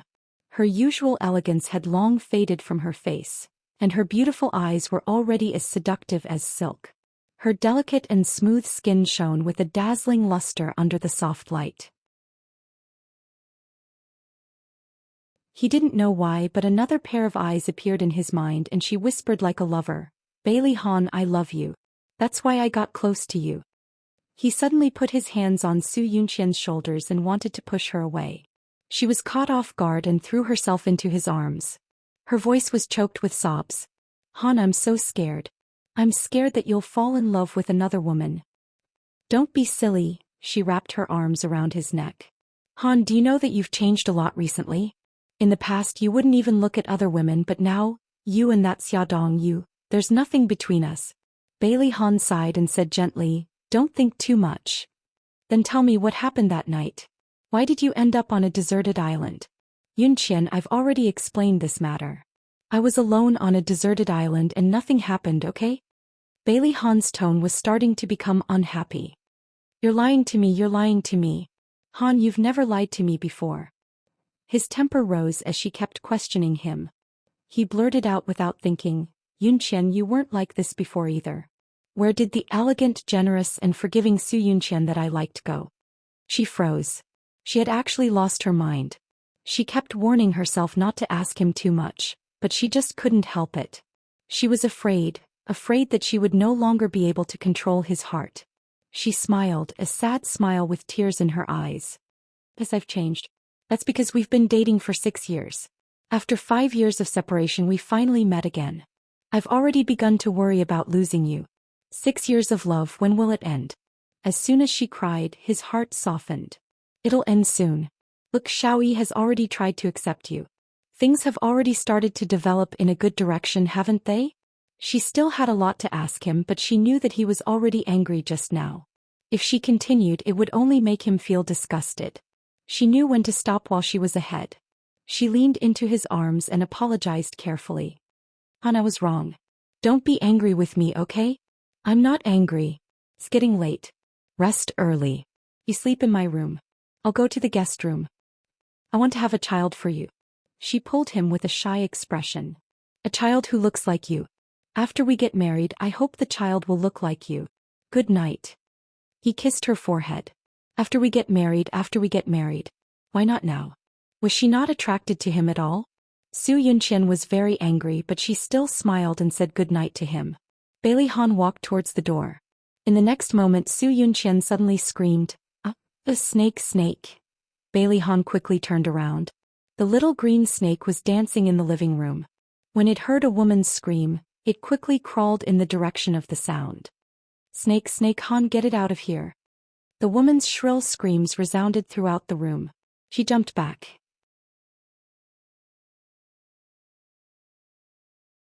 She didn't know if it was because she was panicking too much, but she slipped and fell. Bailey Han rushed forward and caught her in his arms. "Ah!" She screamed again. Her beautiful face was distorted with fear and pain. "Snake bit me." Bailey Han's heart sank. He held her waist with one hand and quickly attacked the little snake's weak spot with the other. He crushed the snake to death with his bare hands. "Butler, inform the doctor that Miss Su has been bitten by a snake." Hey. After more than 10 minutes, Susha rushed over. Fortunately, the snake's venom was not very strong. He removed the snake's venom and bandaged her wound. He whispered, "That's strange. Why did a snake suddenly come out of your room?" Bailey Han was also very strange. His face turned ugly and he ordered the butler, "Clean the villa tomorrow. If you let those dangerous things sneak in again, you don't have to work anymore." "Yes, young master." The butler's old face was very pale. Su Yunqian was most afraid of snakes. She didn't dare to live here anymore and insisted on going home. Bailey Han was worried about her, so he carried her to the car and personally sent her home. A small figure stood in front of a window on the second floor with a disdainful look on her face. She looked at the taillights of the car disappearing into the night and snorted coldly. "If you want to be my mommy, you have to ask me if I agree." Poor Xiaoqing, he was crushed to death by daddy. Xiaodong was very happy. She actually received a text from Bailey Han last night. In the text, Bailey Han thanked her for the gift she sent him yesterday. He liked it very much. In order to express his gratitude, he invited her to the hotel for dinner and made an appointment to meet at 7 o'clock in the evening in room 305 of the hotel. This was a breakthrough. Tonight, she would take the opportunity to negotiate with him again. Xiaodong hummed happily and changed into different sets of clothes in front of the mirror. Xiaobao was very curious about her unusual behavior. "Mom, are you going out on a date?" "Yes, Bailey Han asked me out." Xiaodong already regarded her son as her ally and no longer hid it from him. His small round face puffed up and his big eyes blinked. He said, "Mommy, do you want to call him first to confirm? What if he's just joking?" That's not very good. I'm afraid that I'll give him the impression that I'm anxious and I'm rushing him." Although in fact she was really anxious. "Oh, that's right. Then you go on the date." Little Bun touched his chin and commented with a smile. Although this dress is sexy, it's not revealing. It's very suitable. I'll take it. Yes, I think so too. Then I'll take it. Son, take good care of Xiaoguai. I'll be leaving first. Xia Dong kissed her son on the cheek and happily went out. When she reached room 305, Bailey Han was still not there. A waiter brought her a drink. She didn't even look at it and gulped it down. After waiting for a while, Bailey Han was still not there. She raised her wrist to look at her watch. Strange, it's already 7 o'clock. Why isn't he here yet? She didn't know why, but she felt a little hot and irritated. She was too lazy to think about it and directly dialed Bailey Han's number. Hello Bailey Han, this is Xia Dong. Have you left? I'm already at the hotel.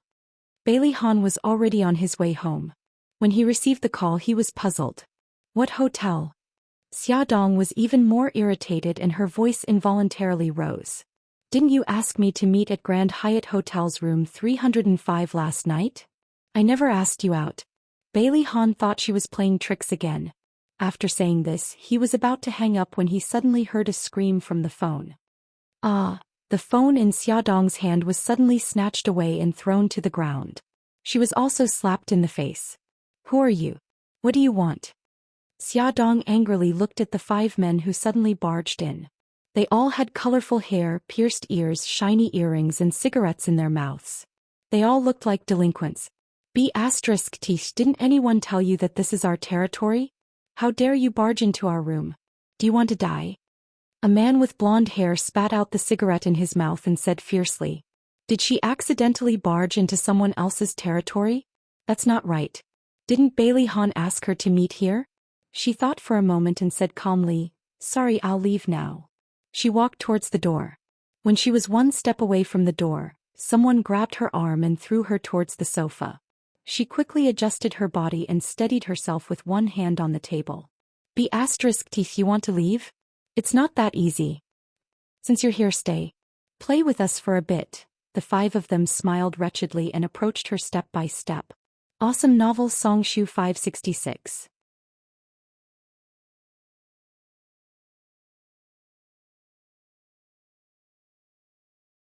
Chapter 61. Bailey Han heard the screams on the phone. He called Xia Dong's name several times but there was no response. He had a bad feeling. Without hesitation he turned the car around and drove in the direction of the Grand Hyatt Hotel. His hands gripped the steering wheel and his fingers began to stiffen. He actually felt nervous and worried. The phone rang and he quickly picked it up. It was Su Yunqian's voice. Ah, my leg hurts. Can you come over and keep me company tonight? He frowned slightly. Yunqian, I told Xiao Yi that I would go home and have dinner with him. I'll come over to see you tomorrow. Ping. Are you home now? Not yet. I'm on the way. Then I won't talk to you anymore. Focus on driving and be careful. Su Yunqian threw the phone on the floor.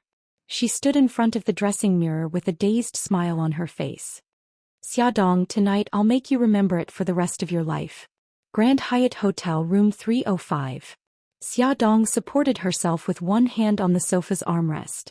She panted as she looked at the 5 men surrounding her. 2 of them had already been beaten to the ground by her. The other 3 were holding daggers and staring at her with bloodshot eyes. B*T, what's wrong? Can't fight anymore? A man with dyed red hair patted his hand with a dagger. I didn't expect you to have some skills. But later you'll only be able to beg for mercy under our brothers. If it was under normal circumstances she still had a chance to escape. But now her head was dizzy and her body was hot. She felt as if there were ants gnawing on her organs.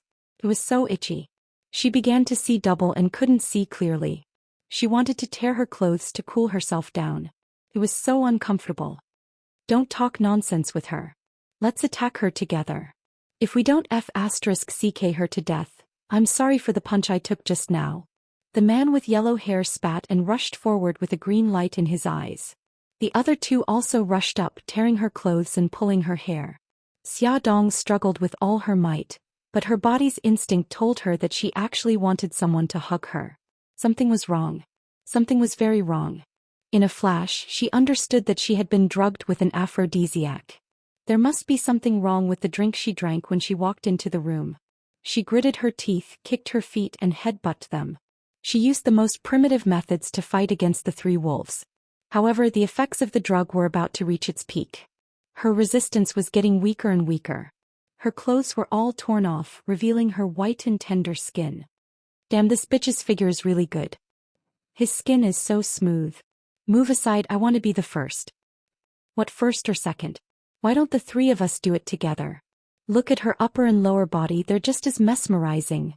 They said unbearable words as they climbed onto her body. At this moment, the room door was suddenly kicked open. Bailey Han rushed in and kicked two of them over. The man who was on top of Xia Dong's body had his entire row of gums broken. He rolled to the side and vomited. His mouth was full of blood mixed with broken teeth. Damn, who are you? How dare you meddle in our business? The three injured men, in addition to the two men who had been struck down by Xia Dong, all got up and rushed forward without a care for their lives. Bailey Han quickly took off his jacket and covered Xia Dong's body. His fierce punches and kicks quickly attacked the five men. His movements were fast and ruthless. With a few cracking sounds, the five men's leg bones were all broken. The most miserable one had all his ribs broken. The five men lay on the ground and cried. Their bodies were covered in blood. His fierce and bloodthirsty gaze swept across them. If there's a next time, I'll break your necks. He carried the trembling Xia Dong and strode out. When he walked out of the room, he called the police and asked them to deal with these scumbags. So hot, so uncomfortable. Xia Dong, who was burning with lust, had already lost her mind. She hugged Bailey Han and unconsciously rubbed against his body. The coolness of his body made her feel a little better. She moaned in satisfaction. So comfortable. Bailey Han's body stiffened, but he did not stop moving forward. He tightly held her in front of his chest to prevent her from falling. Damn it, they drugged you. Woman, stay still and don't move. His magnetic voice fell into her ears and made her feel at ease. However, her body was very uncomfortable. She sobbed. So uncomfortable, so hot. Bailey Han, help me, help me. He had originally planned to carry her to the hospital, but looking at her, it was too late. Bailey Han turned and entered the elevator. He booked a presidential suite. He rushed into the bathroom and put her in the bathtub. He turned on the cold water and washed her body. Because of the water, the clothes on her body slipped off, revealing her skin. Her entire body seemed to have been cooked, glowing with a pink luster. Her proud twin peaks were sticking out, and the mysterious valley was also exposed in front of his eyes. She rubbed against the cold bathtub impatiently, letting out a joyful and painful moaning sound. His body froze, his heart was burning, and there was a warm stream of heat flowing past his nose. He touched his nose and his hand was bright red. He actually had a nosebleed. He awkwardly wiped the blood from his nose and scolded himself in his heart. It was not like he had never seen a woman before. His cheeks were faintly pink. He looked away uncomfortably. You soak in the bathtub. I'll be outside. If there's anything, call me. He slammed the door and sat on the sofa, holding back his anger. The water in the bathtub was still splashing. Bailey Han's mind could not help but think of that seductive scene. His throat moved. He picked up the wine on the wine rack and poured a full glass. The burning feeling dissipated a little. He drank a few more glasses. His body finally calmed down, but his mind was not clear because the wine he hurriedly took was the highest concentration. Bailey Han knew that he was drunk and his head was starting to feel dizzy. Thus, he held his forehead and walked to the bedside, intending to rest for a while. Soon he closed his eyes and his mind entered a state of chaos. At this moment, the bathroom door opened. Xia Dong walked out naked and dripping wet. Water, I'm so thirsty. She touched the bottle on the table. Without even looking, she picked it up and drank 2 mouthfuls. She smacked her lips and sighed in relief. He finally felt much better. However, why did her head start to feel dizzy again? Water wine. Damn it, she drank the wine as if it was water. The dryness and heat in her body had not completely dissipated. He started to feel dizzy again. She stumbled to the bed and accidentally fell into a warm embrace. Bailey Han was pressed down. He frowned uncomfortably and wanted to push the person on top of him away, but she hugged him tightly instead. The two people who were delirious hugged each other just like that. The soft and delicate body in his embrace rubbed against him uneasily and soon, It ignited the fire in his body. His face flushed red and his eyes narrowed. He suddenly felt a little thirsty. He rubbed his face against her body and felt the moisture on her body. He touched her lips and there were still water droplets on them. He cupped her face and kissed it. He followed the flow of the water droplets and sucked them down bit by bit. His body also started to burn. The desire in his body was awakened. The water on her body was quickly evaporated by their body heat. When his raised part touched her legs, an electric current ran through his body. It was extremely comfortable, but it was still not enough. He flipped over and covered her under him. His hot palms slowly moved along her perfect curves. She shuddered and felt drunk. She couldn't help but reach out her arms to hook him and pull him closer to her. He couldn't hold it in anymore. He desperately needed a vent. Following his instincts, he finally found that quiet entrance. He bit her lips and slowly entered. It hurt. Her nails dug into his back. He felt her pain and stopped. He kissed her for a while more. When she got used to it, he began to move again. Inch by inch, it was all eroding. When it was all over, Bailey Han let out a low growl. Then, following his instincts, he began to go on a rampage. He had suppressed it for too long. Once he got a vent, it was as crazy as a storm. The next day, Xia Dong woke up first. She felt sore all over, as if her bones were falling apart. She also felt like she had been run over by a car. She was so tired that she didn't want to move. She forced herself to move her body. She actually touched a naked chest. She suddenly looked to her side. Bailey Han was sleeping peacefully beside her. The scariest thing was that his hand was still around her waist. She lifted the blanket and peeked. They were all naked. Wait a minute. She reorganized her memory. She was drugged and attacked. Then someone rushed to save her. Then she was thrown into the bathtub. After that, this was what happened. It really happened last night. It wasn't a dream. Xia Dong didn't know if she should be happy or sad. She took deep breaths and exhaled several times before she calmed down. Now wasn't the time to be conflicted. She had to clean up the battlefield before Bailey Han woke up. He had to pretend that nothing happened. Fortunately, Bailey Han drank last night. Because of his hangover, he wouldn't wake up for a while. She quietly withdrew from his arms and ran to clean up. After changing her clothes, she wet a towel and helped him clean up. Fortunately, she didn't scratch his front last night. As for his back, it was fine as long as he couldn't see it. When she brushed that part, she couldn't help but blush. She rubbed it twice. Oh God, it actually reacted and stood up. She was so scared that she quickly covered it with the blanket. After cleaning up all the traces she left behind, Xia Dong glanced at Bailey Han, who was still sleeping, and ran out of the door. Her body was still hurting, but she couldn't care less. She called the company and asked for a leave of absence. When Xia Dong got home, she realized that she hadn't been home all night. The children were very worried. Xiao Bao even mobilized Jiang Dao to look for her. At 11 o'clock last night, Xiao Bao couldn't get in touch with her, so he sent Jiang Dao. Jiang Dao rushed to the hotel just in time to see the police taking away a group of criminals. He guessed that his mom had fallen into a trap. Fortunately, his mom was fine. Xiao Bao regretted not being more vigilant in time. He definitely wouldn't let those bad guys off. Xia Dong roughly explained what happened last night. Of course, she skipped the part where she had sex with Bailey Han. Mom, you must be tired. Get some rest, Xiao Bao said considerately. When she got back to her room, Xia Dong still hadn't calmed down.